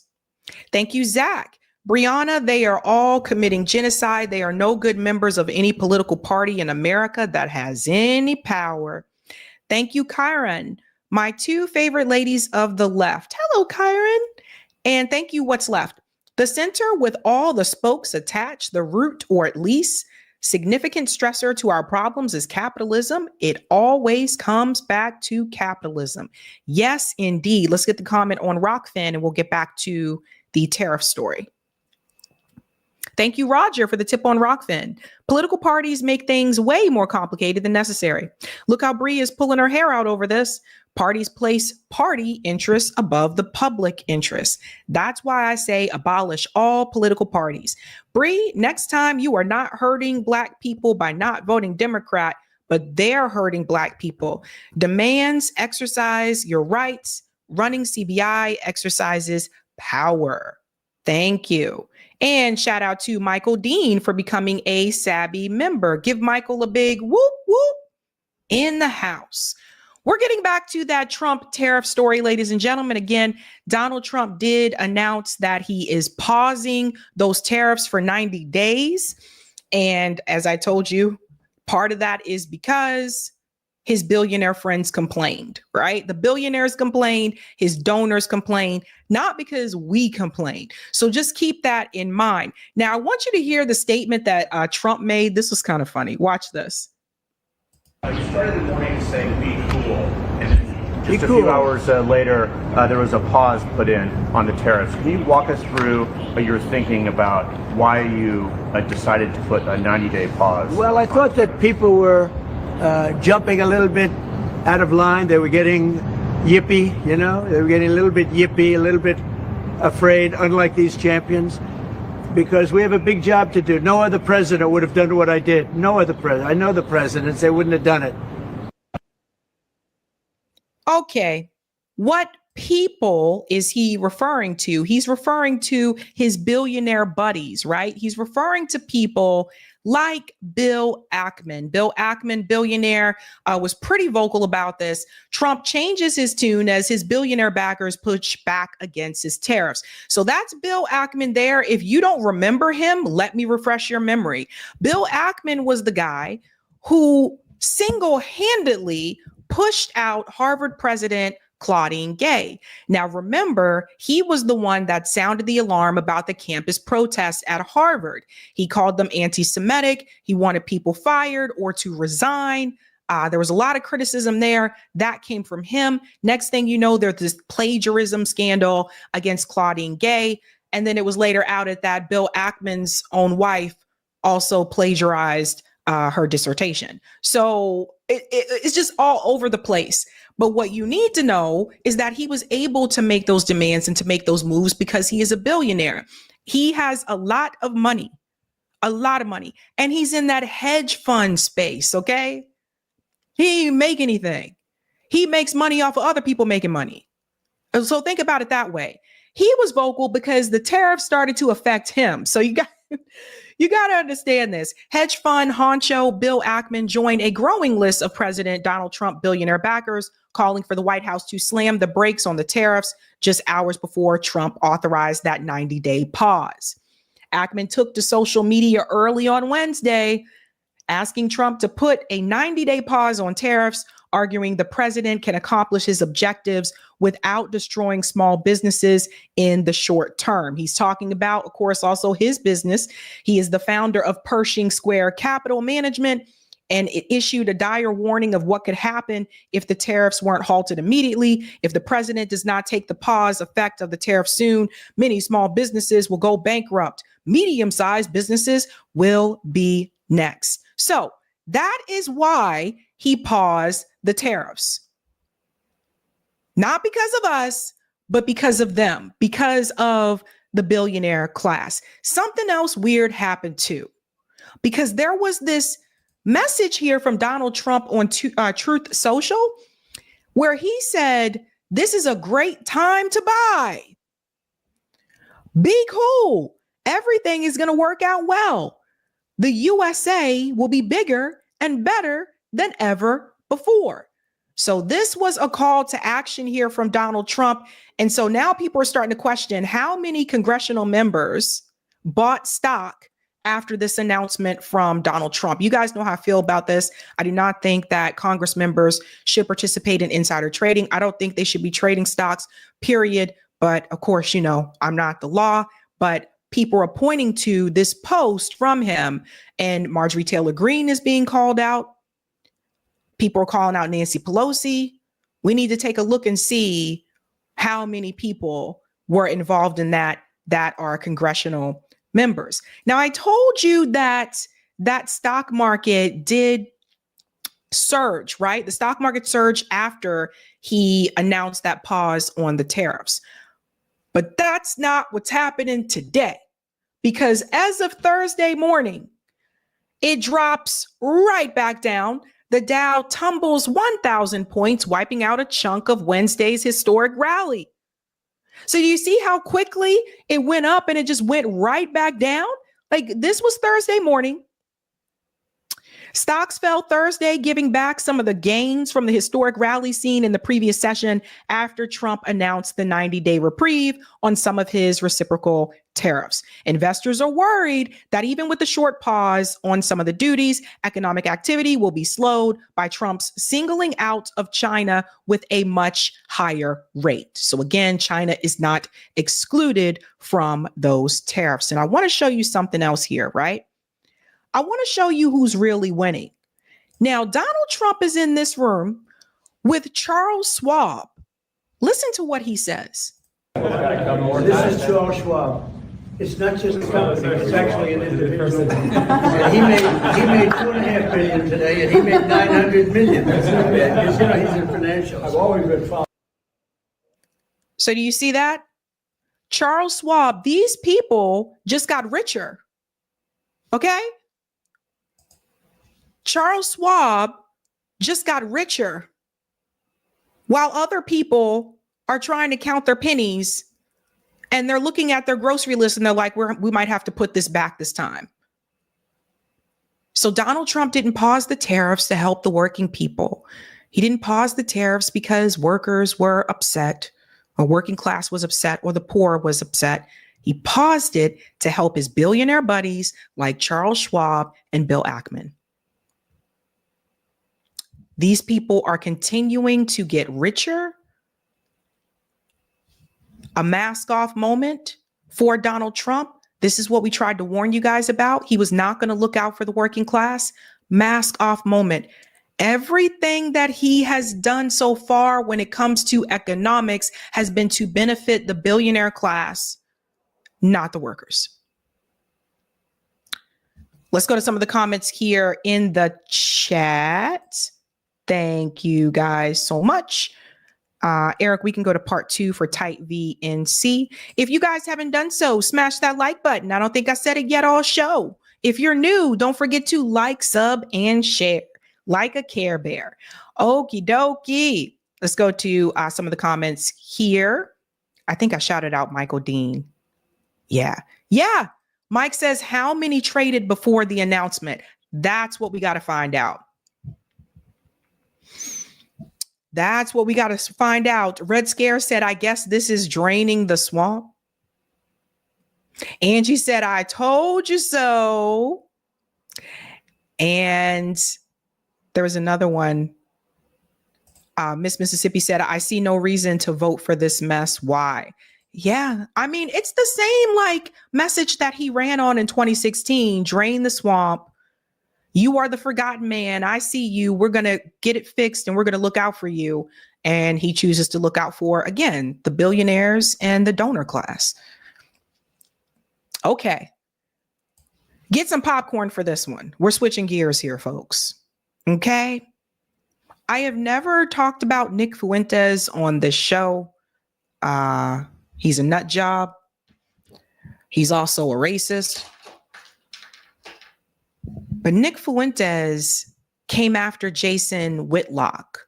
For those who don't know, Jason Whitlock, I knew him as a sports commentator. Again, a lot of these people that you're seeing now that do political commentary, I watched them for years on ESPN. Like I watched them do sports commentary. Jason Whitlock, Stephen A. Smith, etc. You get the idea.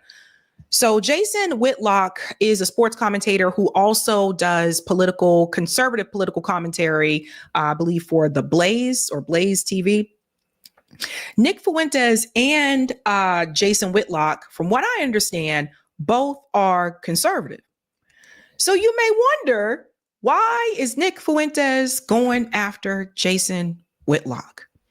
Here's what Nick Fuentes said. Get your popcorn for this one. I'm not kidding. Like, this is an embarrassment if I haven't seen one.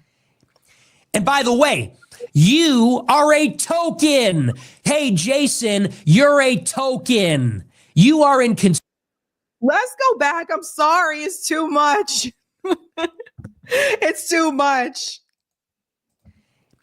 And by the way, you are a token. Hey, Jason, you're a token. You are in conservative media as a black guy that can confer upon white people the dignity of not being called a racist for having their views. That. I mean, I don't. Oh my God. Damn. So, well, let's go on a little bit more. Sorry. Jesus. That's why you get paid. And that's why I don't, because I didn't have the privilege of being born black. I was born white. So there's a limit on what I can say. There's a limit on what I can say without being penalized in the so-called free marketplace of ideas. And everybody knows it. Everybody knows it. Pause there for just a second. So you have this, you guys were, I guess at one point we're on the same team. Here you have a white conservative telling a black conservative, you're a token.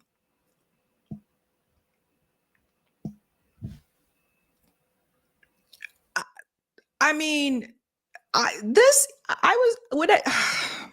recent interview I had with Michael Singleton, one of the questions I asked him was, how do you deal with this element in your party? How do you deal as a black conservative? How do you deal with this? And I think Michael gave a response that what he would like to see change, right? He said that type of rhetoric has to go. We do have more people of color that are Republicans now, and people are going to have to be respected. I was like, okay, sure, Michael, okay. And I say this because this is not going to be the response that you hear from Jason Whitlock about this call out from Nick Fuentes. Let's continue.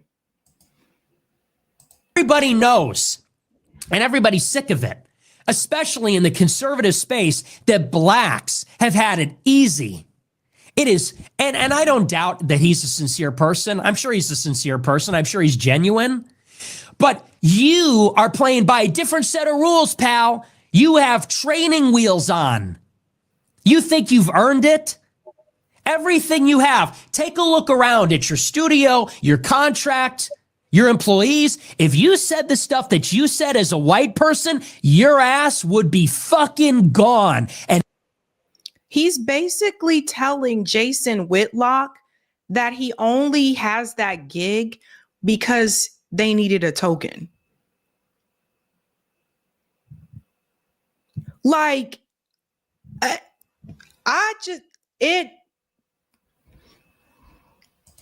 what I tell you. Everybody knows that. You're on Blaze hosting E. Michael Jones talking about the Jews. It's a good fucking thing you're black, because if you weren't, you would have been fired like Elijah Schaffer. You would have been fired like every other white person. Everybody knows that. Take a good look at everything around you, because you did not compete to get that. You got it because people feel sorry. People don't want to be called racist. They feel sorry. They need a black person to give them credibility. Damn. It's just,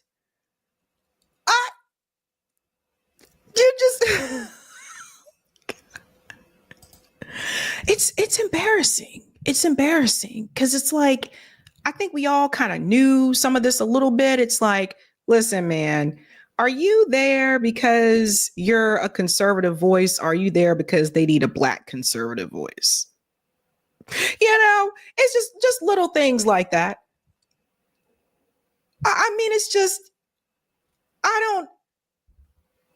what's worse about this is when you hear Jason Whitlock's response, because the way that Jason responds to this is not the way that I think he should have responded to it, in my opinion.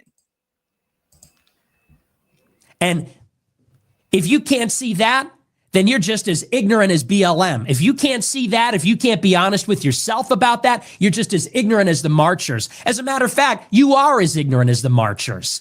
Just another ignorant crybaby. And you know what? I have no hatred. I really don't. I'm a little bit frustrated with the fact that people are going to challenge my credibility based on what I say, knowing what I've sacrificed, what has happened to me, what has happened to my family. And I'm not trying to play the world's smallest violin, but my sacrifice has been considerable. I have had a considerably more difficult go than almost anybody, because I was willing to tell the truth before it's fashionable about Israel, about race, about globalization, about a wide variety of subjects. Ever since I was 18 years old, I have been censored. I have been financially blacklisted, had to endure financial hardship. I've been targeted. My family's been targeted. So for somebody to come and challenge my credibility or whether I'm being honest, it's totally outrageous.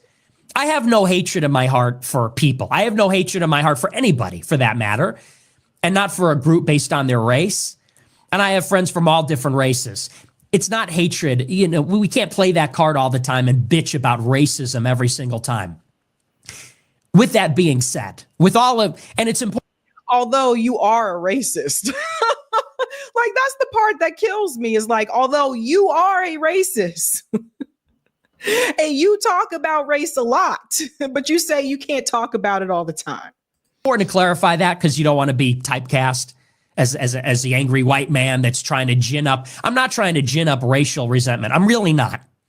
I'm trying to tell you how white people feel. And I'm trying to tell you the truth. And here's the truth of the matter. White people are just fucking done. We're done with the excuses. We're done with the white guilt. We are done with crybaby, ethnic narcissist black people that cannot handle an adult conversation about race. We're done. Does Nick Fuentes speak for all white people? Does he speak for all of you guys? Anybody, all of you watching? Does he speak for you? Because he sounds like he is.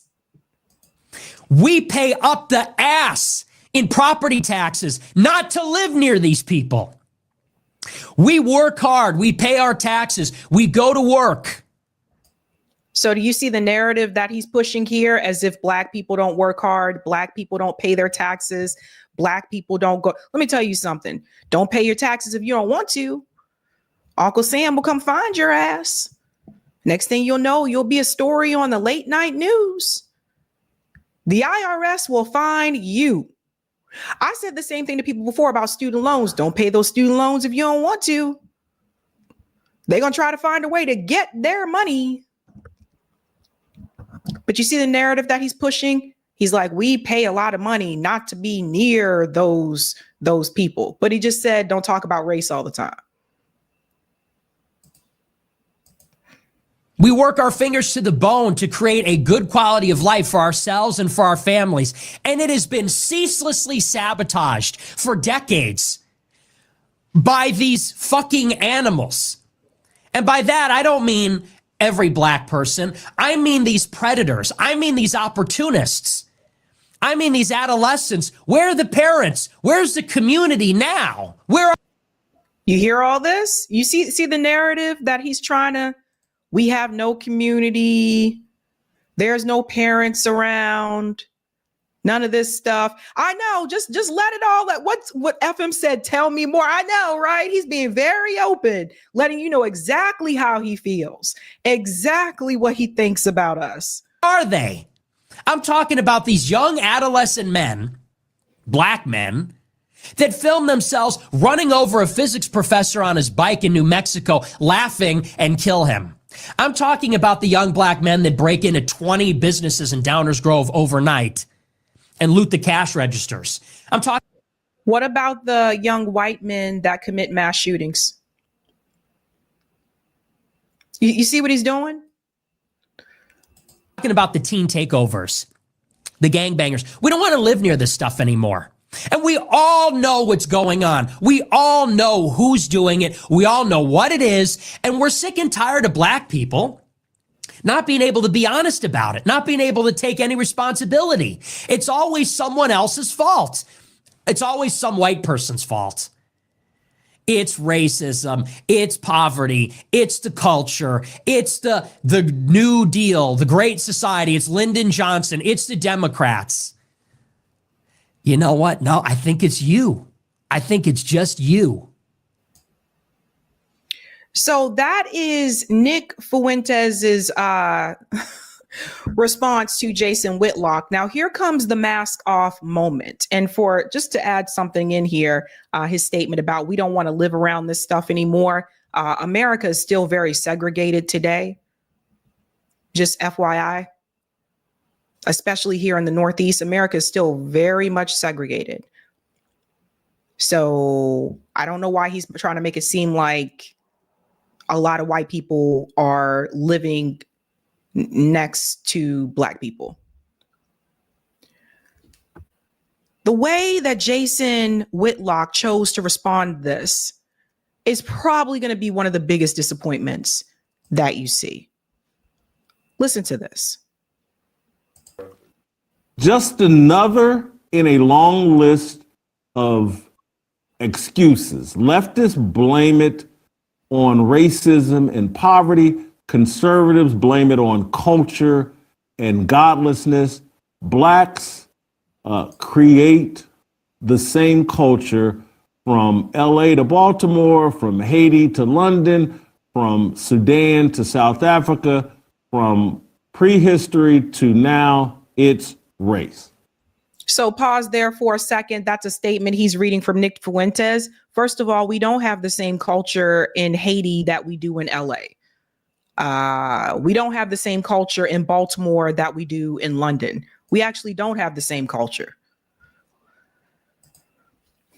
So that's the two tweets he put out that upset me. And so I issued a response because he's clearly talking about me. Didn't call me out by name, But he's talking about me because I've been leading a conversation now for 4.5, 5 years about this demonic, toxic culture that too many black people have bought into, the culture of racial idolatry, the culture of entitlement, the culture of victimhood, no, I'm about to read it. Oh, yep. I'm sorry. The culture of victimhood, the culture of hip hop and hedonism, and if you get disrespected, you must respond in a very disrespectful fashion, and you must be willing to turn violent and really angry if you feel any sort of level of disrespect. This has been my topic forever. Do you see what Jason Whitlock just did? He basically just confirmed what Nick Fuentes said. This guy called you a token, who basically told you you wouldn't even have that position that you have right now if you weren't black. Okay? This guy called you a token, and your response is, well, I've always talked about these issues with black culture. Just skip over the whole part about him calling you a token. Let's go on a little bit more. And Nick Fuentes decides, hey, I'm going to attack Jason Whitlock's argument. I'm not going to call him out by name, but I'm going to attack him in his argument because, and the only reason to do this is because clearly his group, his following or whatever, what I'm saying must resonate with them in some way. And so he must defeat that argument. And so I tweeted back, you're every bit as godless and stupid as your critics say. You're Ray Epps 2.0, pointing foolish believers into a building that will burn them down for eternity. Many of the people captured by the wickedness of black culture can claim ignorance. You know exactly what you're doing, demon.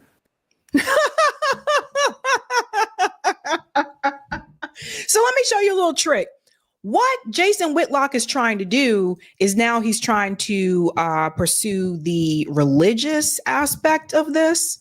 Oh, let me just show how he's a demon, right? So that he doesn't have to focus on what Nick Fuentes said about him. He doesn't have to focus on the fact that Nick Fuentes sees you as a token.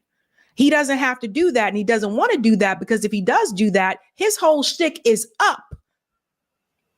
Because his whole role in conservative media is to basically point fingers at the black community. He's supposed to be that black conservative voice that points fingers and it's your fault, it's your fault, it's your fault. It's nobody else's fault but yours. Pull yourself up by your bootstraps and just wait on Jesus.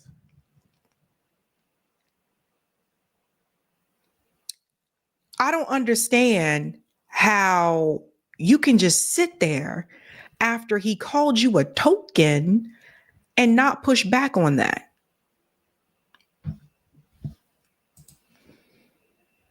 The enemy is paying people on social media to promote racial division and conflict. The aftermath of Austin Metcalf, Carmelo Anthony is a psyop.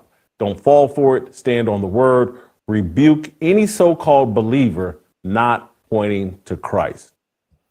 So let's make this a religion thing. See, let's go back to, you see what I mean? So that he doesn't have to address what he said. That was my response. And so I want to, and this is going to take a second, and many of you are going to struggle to follow me as I go here, but trust me, I'm telling you the truth about how you should all feel. That's if you're a believer. If you're a secular person, this show's really not for you. This is for people claiming Christ as King, Christ as Lord and Savior. What does that have to do with him calling you a token? So I don't care what Nick Fuentes has to say about me.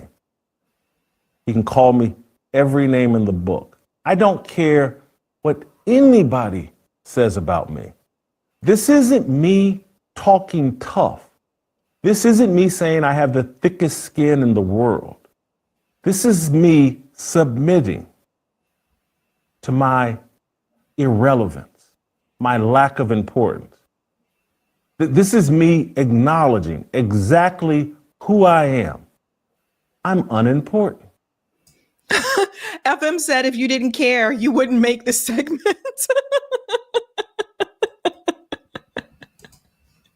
What people think about me is unimportant. And so when you hear me say, and I say it pretty consistently, I don't care if people are racist. I truly do not.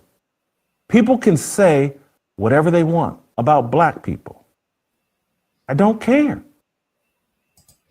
He doesn't care if people, Jason Whitlock doesn't care if people are racist, but he cares if you're not pulling yourself up by the bootstraps in the black community.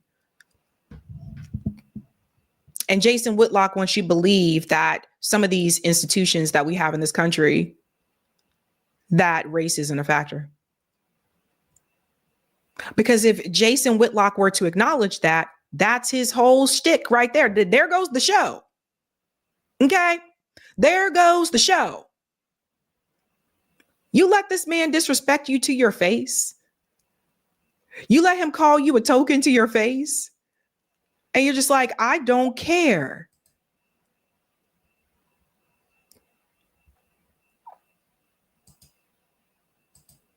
They're not important. What triggers me is when people lie on Jesus. And then what really triggers me is when people lie on Jesus and use something I said to tell that lie.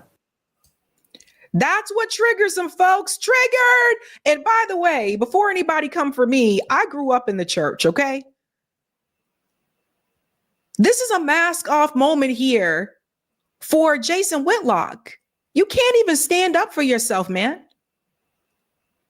You could at least have the audacity to say, Nick Fuentes, don't address me that way, man. Nick Fuentes, don't talk to me like that, man. Nick Fuentes, show some damn respect. Don't talk about my people that way, man. And then there's a code thing, right? It's like there's things that you can say about your crazy uncle. There's things that you can say about your brother, that you can say about your mom or your dad, but nobody else outside of your family better make those comments. Jason Whitlock basically co-signed what Nick Fuentes said in that video. And by him doing so, it allows Nick Fuentes to be off code. It's things like this, like, what the hell? We'll go on a little bit more here. That is what triggers me. And so Nick Fuentes and I don't know if we'll play this all, because I'm going to play several of his clips because I want to be fair to what he argued on his show. I put out that tweet, and he put out a 4.5, 5-hour show, and about 45 minutes of it was spent attacking me. And we're going to go ahead and jump to that part as well. So listen to his response after the video again. I played that clip just because I don't even know how to respond to that. You guys have watched the show. You know this content, you know my reputation, you know what I get criticized for. All of that name calling and all that profanity, none of it was based in any truth. And that's my primary problem. That somehow I am some sort of bleeding heart liberal, that somebody, man, if you do wrong, and you're black, let me run cover for you. That's me? I mean, really? That's what I've been doing here. Hit me up over. No, that's not what you have been doing, Jason. But the reason why Nick Fuentes feels he can say what he said is because you basically co-signed what he said. That's why. This is what all the tap dancing, right? All the tap dancing, activity, tap, tip, tip, tip, boop. And what does it get you in the end? You look foolish. You really do. Because he's basically telling you that you didn't have the talent to have that job in the first place, and it was only given to you because they wanted a token. That's what he's telling you. Now, you guys can figure out about the talent situation yourself. I don't know. I think Jason Whitlock is better at sports commentary, but that's just my take. For email, fearlessblazeshow@gmail.com. If that's me, I'll come on here and repent. And maybe I've been living in a fantasy world, but that just ain't me. And so it just, this is where I'm saying, like, the dishonesty, the profanity, the name calling, the emotion, the divorce from reality, because that's all I can think this is, because he is accurate. I don't watch his show. This is the most of his content that I've ever watched. I watched 45 minutes straight of him ranting and raving, and he's accurate on that. But he has acknowledged he watches my show. He engages with my content.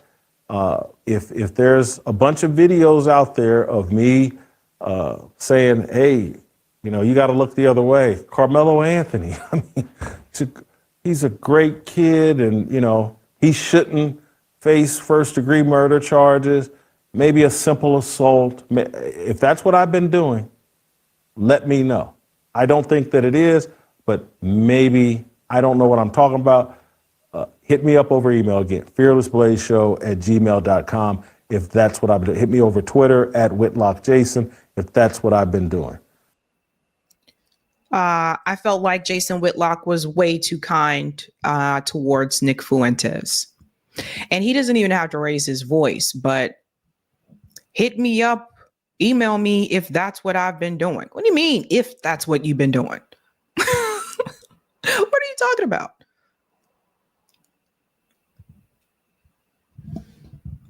And the fact that you even want to give him the time of day to contact you.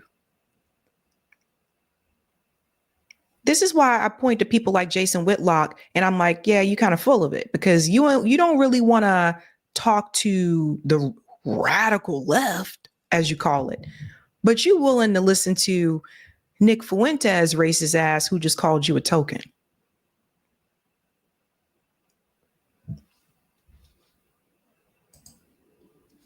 If I had violins, I listened to this band called Papa Roach. Do you guys remember this band, Papa Roach? They had this song called Last Resort. It was on the radio. I haven't heard this song in years. And there's this part in that song that goes, would it be wrong? Would it be right?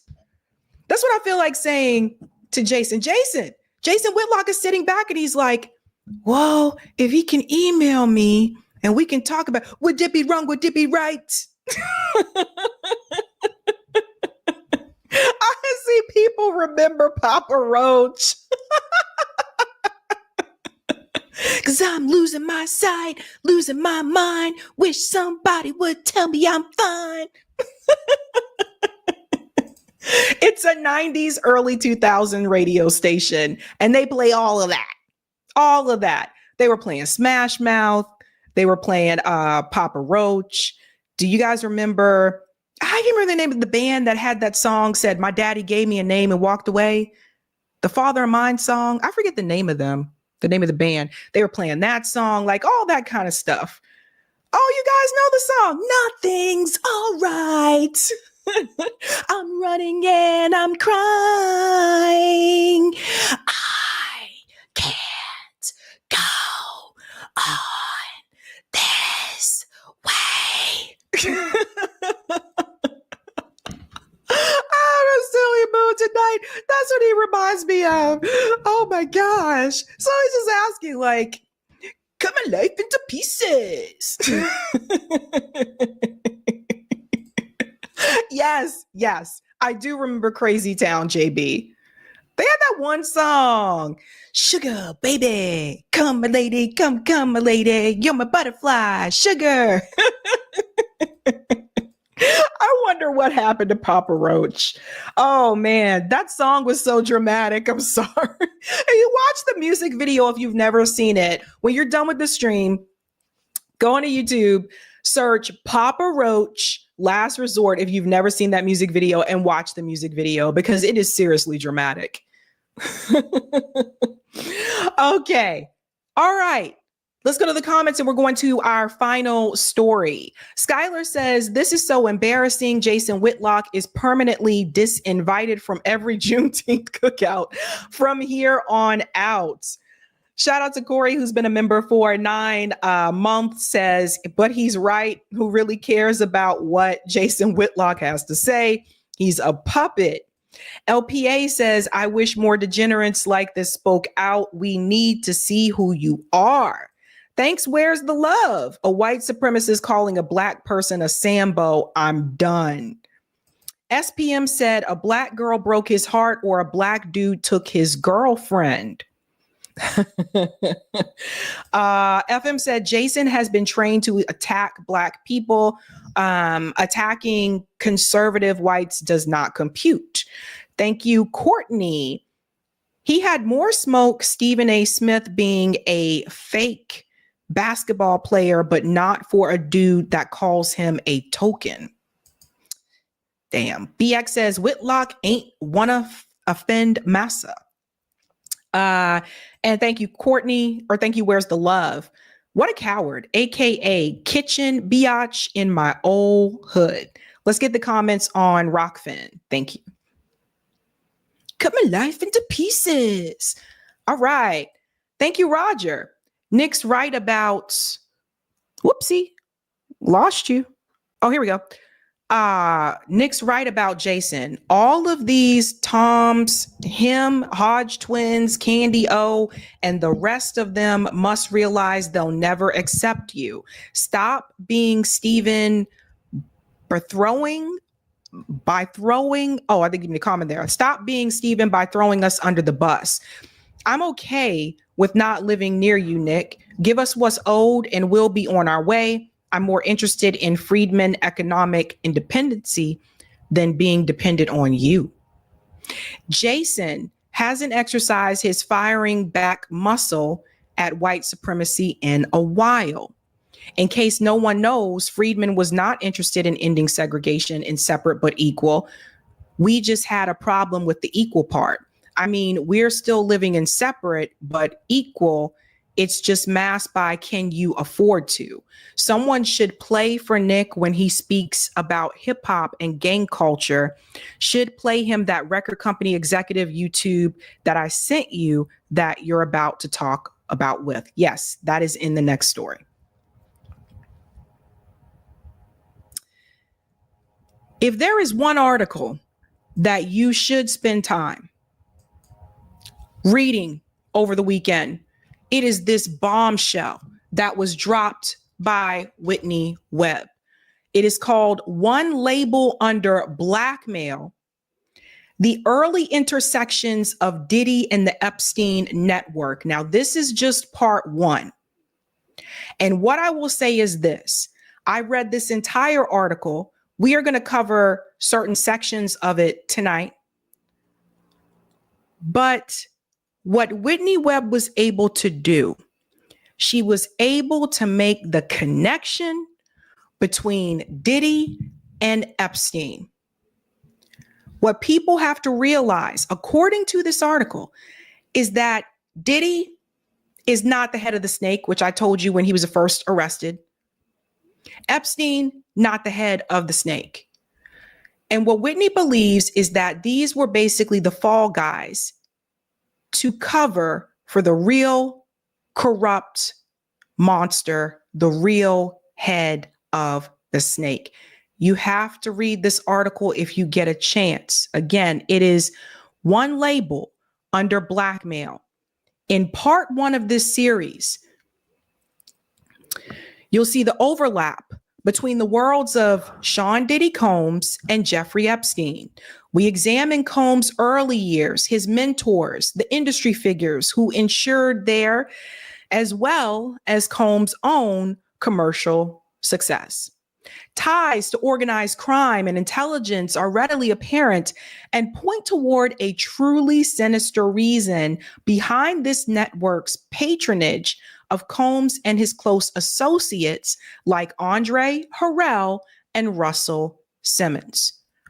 We're going to go ahead and jump forward to the Clive Davis portion. That's where I am going to start. Whitney does go through Diddy's childhood. She goes into when he moved, uptown. She goes into Uptown Records. She talks about all of that. But I want to start with that intersection of Clive Davis. She refers to MCA as Mob Corporation of America. So that's the record company there, but that's how she refers to it. So again, like I said, when you have time, read the whole article. It is long, I told you. So we're going to jump to the Clive Davis piece. So give me just a second. I just want to make sure I don't pass it. Clive Davis, the hidden power behind Combs' Bad Boy Records. Now we get into this part here. Bad Boy Records' prolonged success was ensured by its early deal with Arista, which later expanded into a joint venture, as well as the man who would become Combs' second record mentor in the music industry, Arista's founder and president, Clive Davis. Clive Davis Arista was originally founded as part of Columbia Pictures' music label portfolio. At the time, Arista entered into its joint venture with Combs, Bad Boy. The label had been sold by Columbia Pictures to BMG, a German media company. However, Davis controlled Arista as if it were his own personal fiefdom until 2000, when he left the label due to BMG's age restriction policy for executives. Bad Boy Records ended what had then become a joint venture with Arista a few years later after Davis's departure. Shortly thereafter, Bad Boy attached itself to Brofman-controlled interests in the music industry, which will be revisited in part 2 of the series. This is the part they go through Clive Davis's upbringing and history. We're going to fast forward to the part right about here when we get to Whitney Houston. I think something you guys need to know is that there was a scandal with Clive Davis. I want to get to this part right about here. It says that there were documents incriminating Winshaw were reportedly found on Falcone at the time of his arrest. It was later reported that with the help of Dave Winshaw, Falcone built CBS Records. The two men set up sham companies in New Jersey. CBS unwittingly paid more than $75,000 to these non-existent operations. Winshaw figured prominently into Davis's downfall, as it was Winshaw who had helped facilitate the money funneled to Falcone and who had written up false invoices that obscured the payments that Davis had used for personal enrichment. It was also believed that Winshaw's role involved in laundering money that was used for off-the-record items like procuring drugs and prostitutes for CBS parties, conferences, and artists, leading him to be colloquially known as Clive's pimp at the label. A Rolling Stone article from the period speculated based on industry rumors at the time that Davis' unceremonious firing by CBS over personal enrichment and embezzlement of funds may have been a strategic attempt to get ahead of a larger Dragola scandal and the possibility that federal investigators might pursue charges against Davis, his trusted aide Winshaw, and others at the company. So here we have, you need to know, before Clive Davis gets involved with Diddy, that Clive Davis was fired apparently over embezzlement when he was at CBS. But he bounced back from this really quickly. Listen to this. Despite the scandal, Davis quickly found his way back into the industry. A little over a year after being fired from CBS Columbia, in the summer of 1974, Davis was hired as a consultant for Bell Records.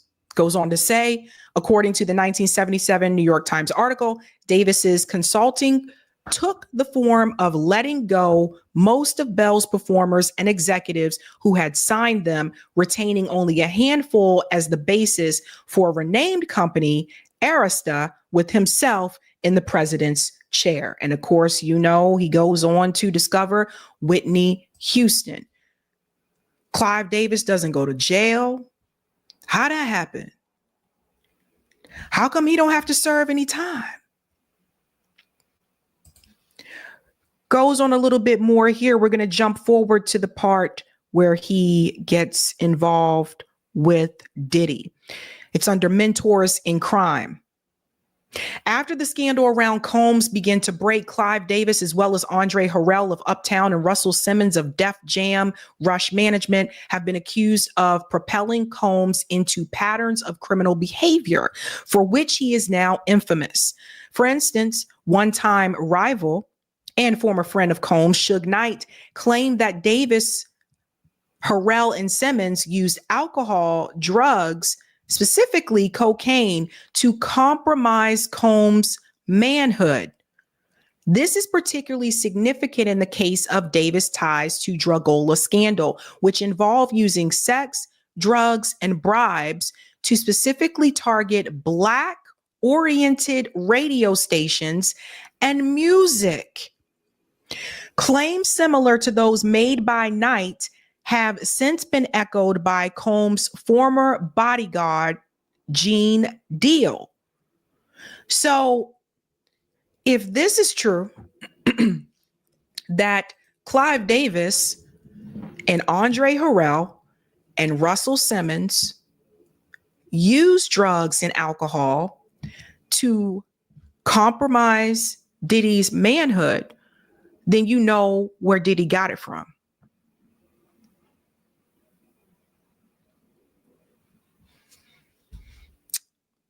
Let's go on a little bit more here. And there is Diddy with Clive Davis. Again, Clive Davis faces no time, no charges, no nothing. No nothing.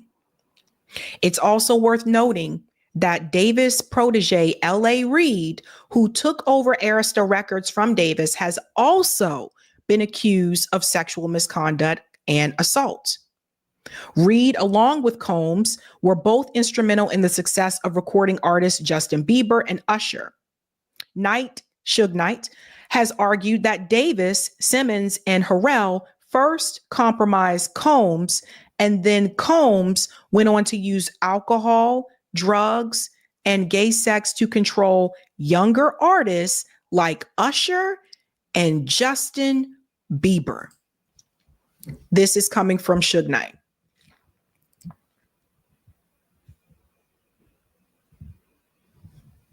So again, Diddy, not the head of the snake. We'll get to the Epstein connection in just a moment. Let's go on. It goes on to say, notably, Combs' entry into the world of Andre Harrell and Simmons, and shortly thereafter Clive Davis, coincides with the development of his obsessive drive to record everything, presumably for blackmail related purposes.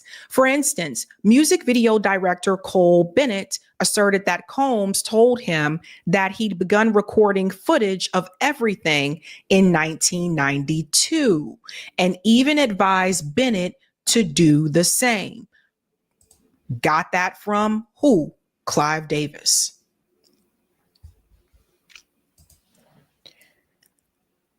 I want to go on to this part here. We're getting to Kirk Burroughs, who's the co-founder of Bad Boy with Combs.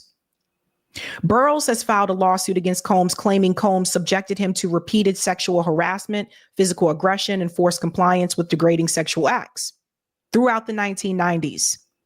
He said that Combs targeted him with unwanted sexual advances, including nudity, sexual overtones, voyeurism, and acts of exhibitionism. Some, what they say, took place during business meetings. Let's fast forward here. Combs may have been controlled in a similar way by Davis, per some sources. Okay.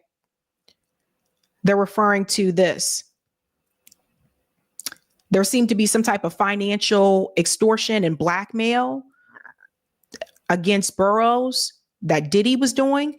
And what it's saying here is that Suge Knight, for instance, has alleged that he was told by a former head of Interscope Records, Jimmy Levine, that Combs had regularly engaged in sexual acts with Clive Davis, suggesting that his relationship with Davis and Davis early crucial involvement with Bad Boy were built on the back of sexual favors.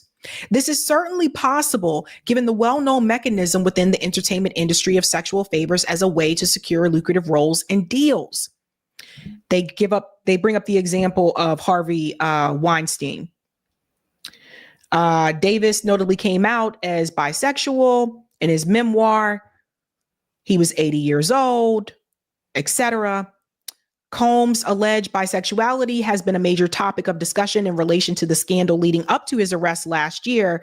Knight has also claimed that Russell Simmons and Andre Harrell had also engaged with similar behavior with each other. Notably, the network behind Clive Davis, which overlaps with that behind Epstein, also involves similar sugar daddy style relationships. I want to bring up the example of Leslie Wexner, the creator of Victoria's Secret. You know, it was rumored for quite some time that Leslie Wexner, who was the guy that gave Jeffrey Epstein his, he wrote that big check for him that kind of started off Jeffrey Epstein's empire, you want to call it. There was rumors back then that there was a sexual relationship between them and that Leslie Wexner was basically a sugar daddy. And he was giving this money to Jeffrey Epstein for Jeffrey to kind of do whatever business ventures he wanted to do with it. And that there was a relationship there. We'll get into it a little bit more. The connection between the two. So just FYI there. Now it gets into the Rat Pack and it brings up, of course, there's Andre, there's Diddy, and then there's Russell Simmons. I don't want to go too deep into that. I kind of want to jump ahead so we can get to the part about the private prisons and hippity hip hop. Making sure I'm on the right part here. I just want to make sure I don't want to skip over anything here. Here we go. For those familiar with One Nation Under Blackmail, both Lansky and Rosenbaum also had significant ties to the Israeli intelligence apparatus, especially Rosenbaum, who helped finance key aspects of Israeli intelligence, including via the means that Malnick reportedly helped to develop. So that's important Because what she's saying here is that in the 1960s, a Miami lawyer, Alvin Malnick, set up the Bank of Commerce in the Bahamas. Mob money flowed into its secret number accounts by the hundreds of millions. Mob financier Mayor Lansky money, most of it, and then out again into Tibor Rosenbaum's International Credit Bank of Switzerland before returning to the United States for investment. What you gather a lot from this article, especially as you get towards the end, is that there seemed to be some type of alleged mob ties, not just with Jeffrey Epstein, but also with MCA Records, also with Clive Davis, also with Diddy. This is where you'll start to see that intersection, right? So let's fast forward a little bit here. I promise I'm not going to keep you guys. And then there's Michael Jackson right there. She's going to get into that more in part 2, it says. So I don't want to focus too much on that. Let me jump forward to the part here about the private prisons, because this is important.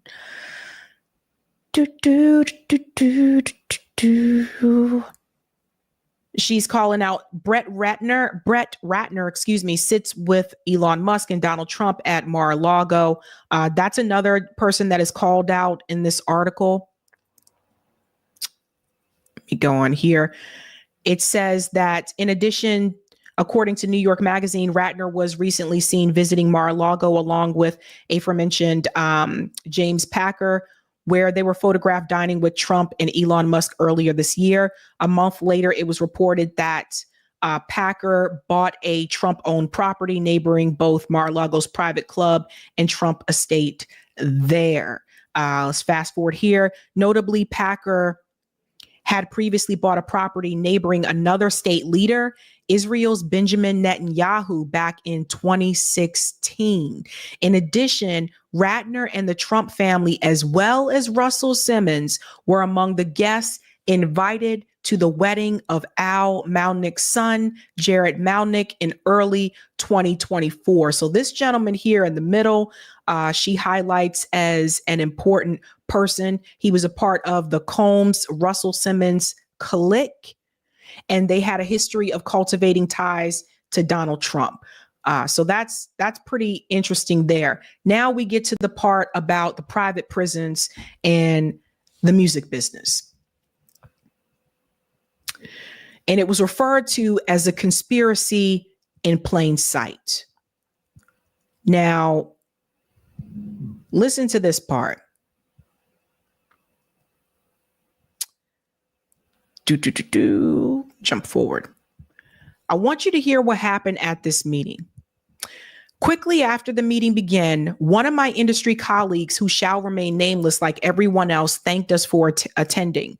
He then gave the floor to a man who only introduced himself by his first name and gave no further details about his personal background. Okay, so this is one of those little private meetings.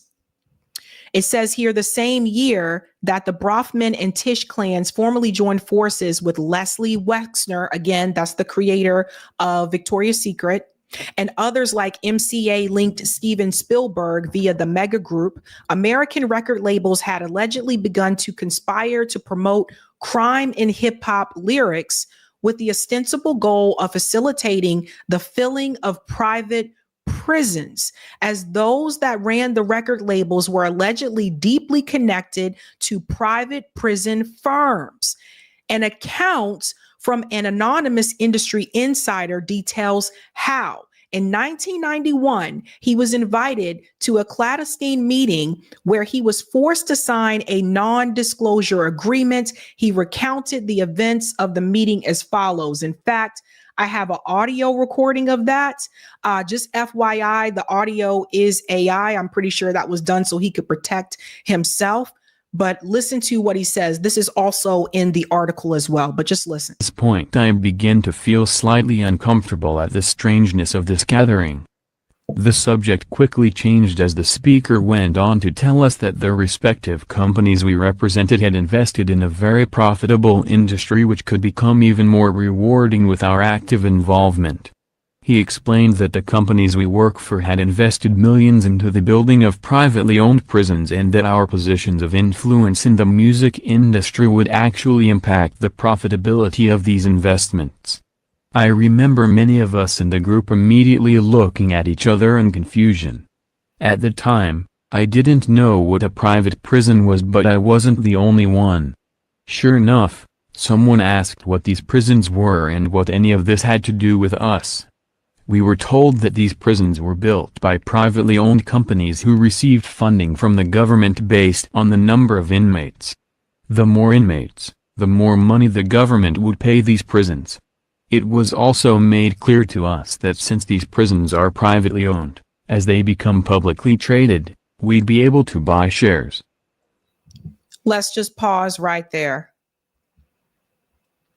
So, see how all these things are connected. Whitney Webb is showing the connection between these music mobiles, ties to like mob, and mob affiliates, also ties to the private prison system, still all connected to Diddy and also to Epstein.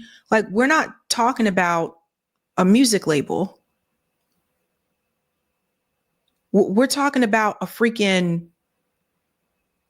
is a freaking empire. And what they did was they basically sacrificed Diddy and Epstein and Ghislaine Maxwell, but they're not the heads of the snake. They never go after the head. I just read to you that Clive Davis already got in trouble for something else before all this even started, and he didn't even go to jail for embezzlement. How you get off with that? A little bit more here. Most of us were taken back by this. Again, a couple of people asked what this had to do with us. At this point, my industry colleague who had first opened the meeting took the floor again and answered our questions. He told us that since our employers had become silent investors in this prison business, it was now in their interest to make sure that these prisons remained filled. Our job would be to help make this happen by marketing music which promotes criminal behavior, rap being the music of choice. He assured us that this would be a great situation for us because rap music was becoming an increasingly profitable market for our companies.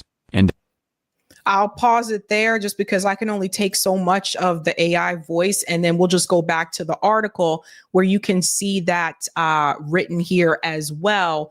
And she made this text is a lot larger here. So I want you to hear that. So basically what they were saying is that this is insane.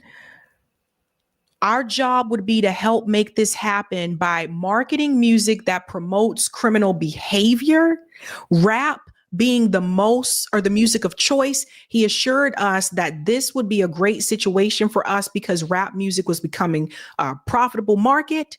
And it said that we'd be able to buy personal stocks in these prisons. Immediately, silence came over the room. You could have heard a pin drop. So here you have these rich, crime-ridden dudes purposefully trying to create more crime to fill these prisons so that they can continue to get rich off of that.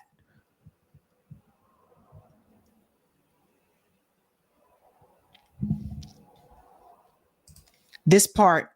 In the early 1990s, a former graduate student, then keyboardist for Stevie Wonder, called me upset that some record labels were actively recruiting Black men with criminal records to record rap. He believed that they were encouraging criminal acts among this group. Let's go on a little bit more here. This is important. Then we get to Clinton. Clinton, not unlike Ronald Reagan, was very under the thumb of MCA's Lew Wasserman. Wasserman began backing Clinton's presidential campaign in 1992, but had first met Clinton back when he was governor of Arkansas. Wasserman would later broker the close ties between Clinton and his grandson, Casey Wasserman, who, like Clinton, was an Epstein associate. This led the Wasserman Foundation becoming one of the main donors to the controversial Clinton Foundation. Wasserman, as well as his protege, Steven Spielberg, were major donors to Clinton's 1996 re-election campaign. So much that it earned them overnight stays in the White House Lincoln bedroom. This part right here, I think, is important. Brofman and Wasserman both received Presidential Medal of Freedom during Clinton's presidencies. Notably, companies tied to Brofman and Wasserman, MCA, Universal, played a major role in lobbying for the passage of the 1996 Telecommunications Act, which Clinton signed into law and which allowed extreme industry consolidation and the formation of de facto monopolies in entertainment and beyond. There is Wasserman there in the chair. So guys, this goes far beyond a music label. Like, these guys were involved in the political space. They were lobbying legislation. That's how much power these guys had. Like this is straight up gangster. I mean, we saw the movie The Godfather, but damn. And then this part. Let's jump down here. MCA's close ties, MCA records to the CIA. There was evidence of this beyond those indicated by the Promise scandal were noted by Lew Wasserman biographer Dennis McDougal. McDougal received a response from the CIA in response to an FOIA request. The 17 separate computer searches revealed MCA did work with the CIA. The CIA refused to release any of its MCA documents on grounds that it might endanger national security. It goes on to say Melanie Carlson, who was writing for the Covert Action magazine, also thoroughly detailed MCA's ties to the mob, the CIA, the Promise scandal, and the death of journalist Danny Casolaro in a 2024 investigation. So what Whitney is saying in this article is that MCA, the record label, wasn't just a record label. It was basically like a front group. That MCA was tied to the mob and to the CIA. Just like she mentioned about Death Row, how Death Row was kind of like a front group. So you see how this is all like connected. So let me jump towards the end, because like I said, I know it's very long. They get into the drugs in the community. This part is really important here. Let me just highlight this. Gary Webb, he was the one that kind of blew the whistle on the CIA, right? Putting drugs into the Black communities. After his Dark Alliance series concluded, the outlet that had run it published an editorial noting that Webb's work can only feed longstanding rumors in Black communities that the U.S. government created the crack cocaine epidemic to kill and imprison African Americans and otherwise wreak the havoc in inner cities. So Gary Webb mysteriously died after this. But what I will say is you basically have this record label, MCA, which is basically a front group, is tied to the mob and the CIA. The CIA is pushing out crack into the low income, like urban Black communities.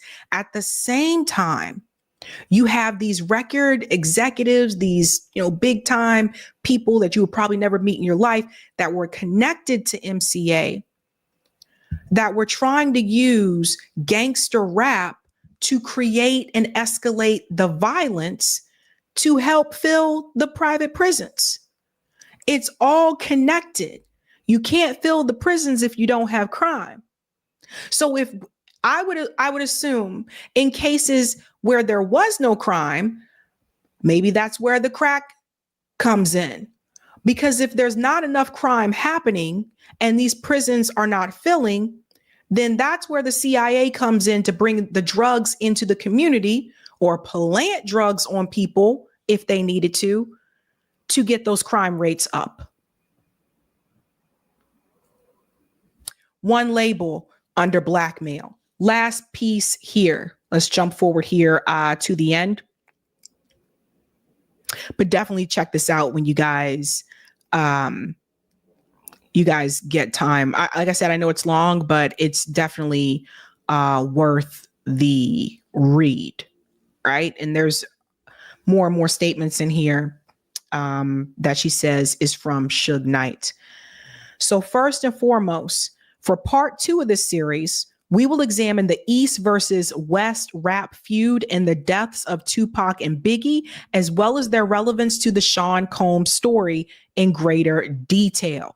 This part is important as well, because it says here that Death Row was an intelligence front, not only an intelligence front, but it was also teaming with dirty cops and corrupt informants who had been assigned to moonlight as security guards at the label for drug/weapons dealing, informing, and COINTELPRO purposes. So they're going to get into more of that in part 2, but I'm just trying to get to the end part here because there's one part that I do want to read for you. Here we go. Given the above, all the elements of a perfect storm to perpetuate mass incarceration of African Americans were put into place along the same timeline and by many of the same actors deeply tied to the CIA and organized crime.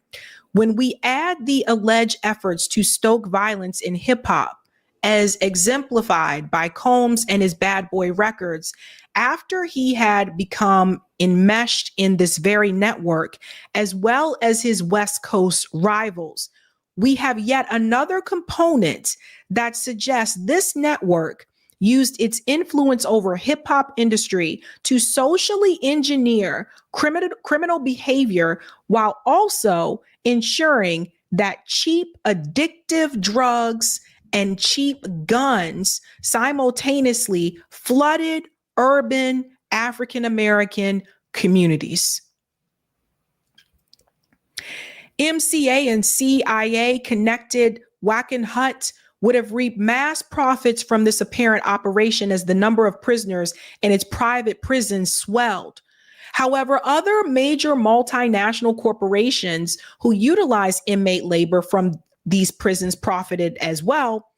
A litany of American companies like Walmart and Microsoft are among those who have long history of profiting handsomely from inmate labor.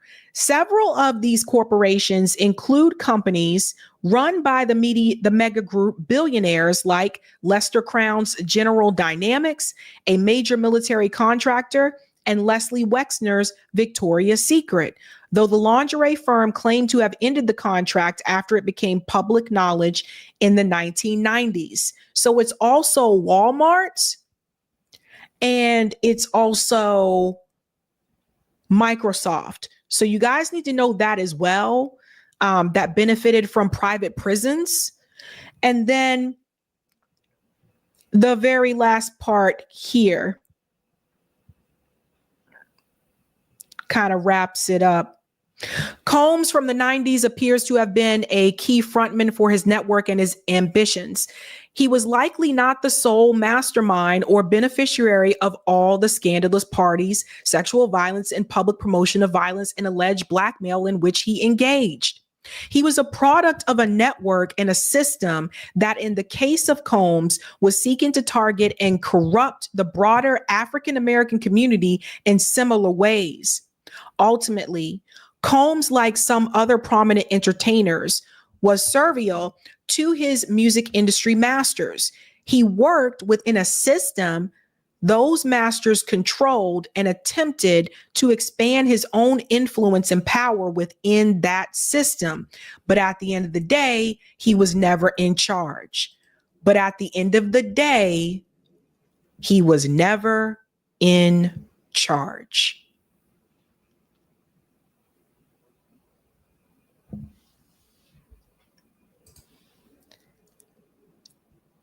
In the next installment of this series, we will explore Combs' expanding influence in hip hop and also in other industries like retail, again, all courtesy of the very same network outlined in this piece.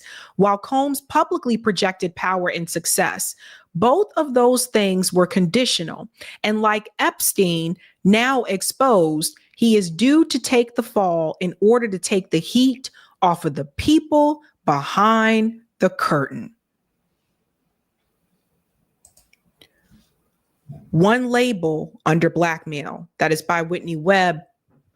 Get yourself some popcorn or something this weekend, get comfy, and you can read the entire article. It's very detailed. It's really good. She did phenomenal work here, but you'll see how some of the same people that were connected to MCA were also connected to Epstein.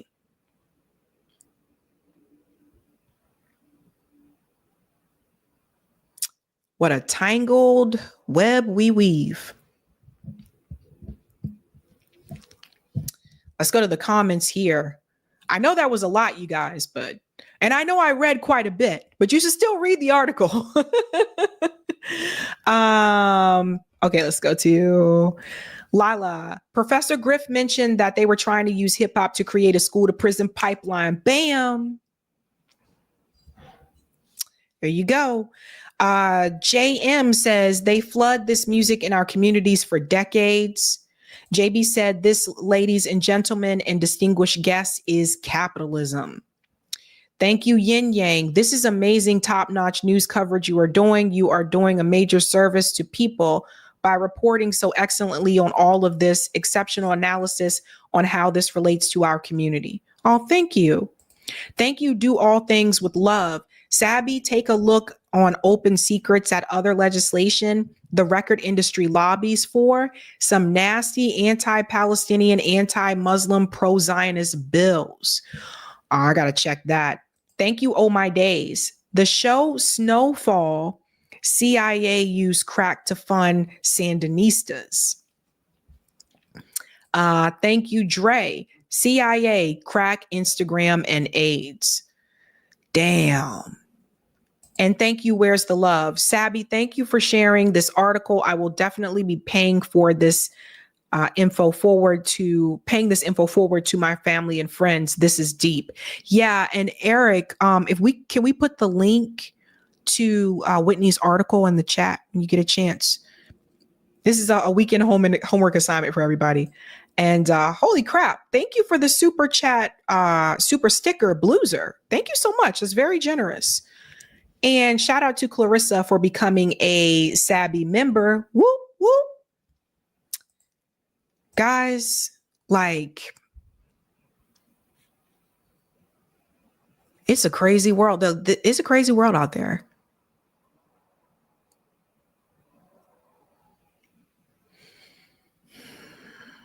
Part of me wonders if Diddy is going to talk. Thank you, Joe D. I bet the CIA is still targeting Black, brown people.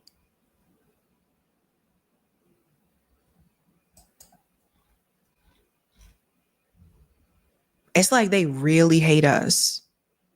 Like they really want us gone.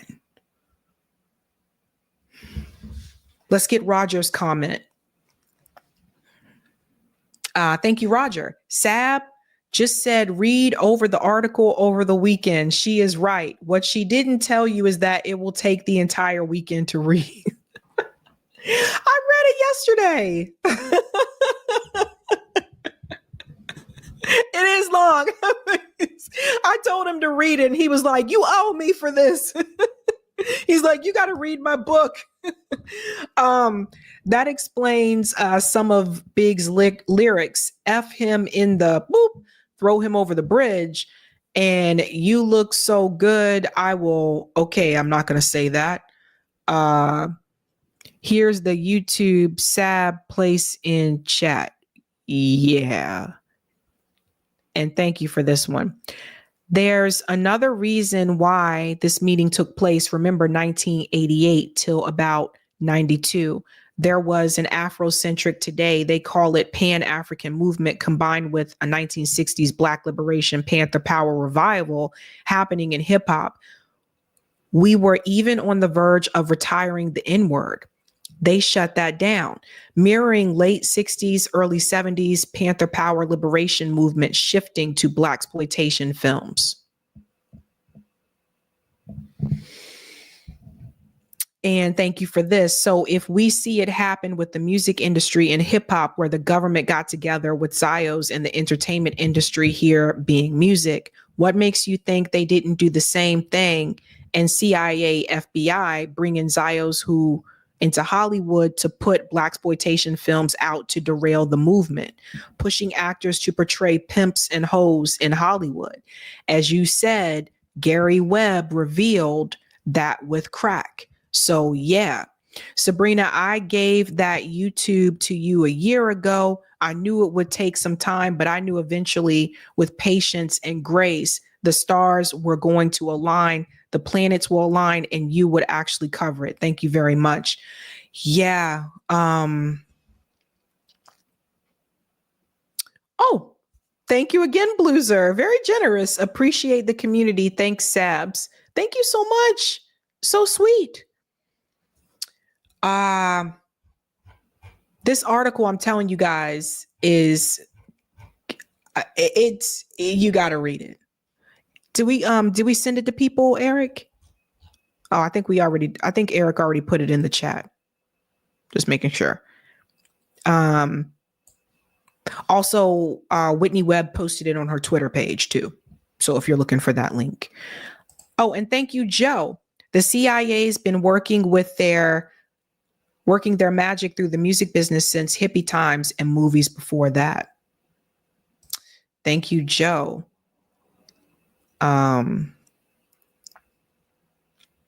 Did someone ask me to put the link in the description? Could you put the link in the description? Yes. I probably wouldn't be able to do that until after. Can I do that now? Let me see. Let me copy this.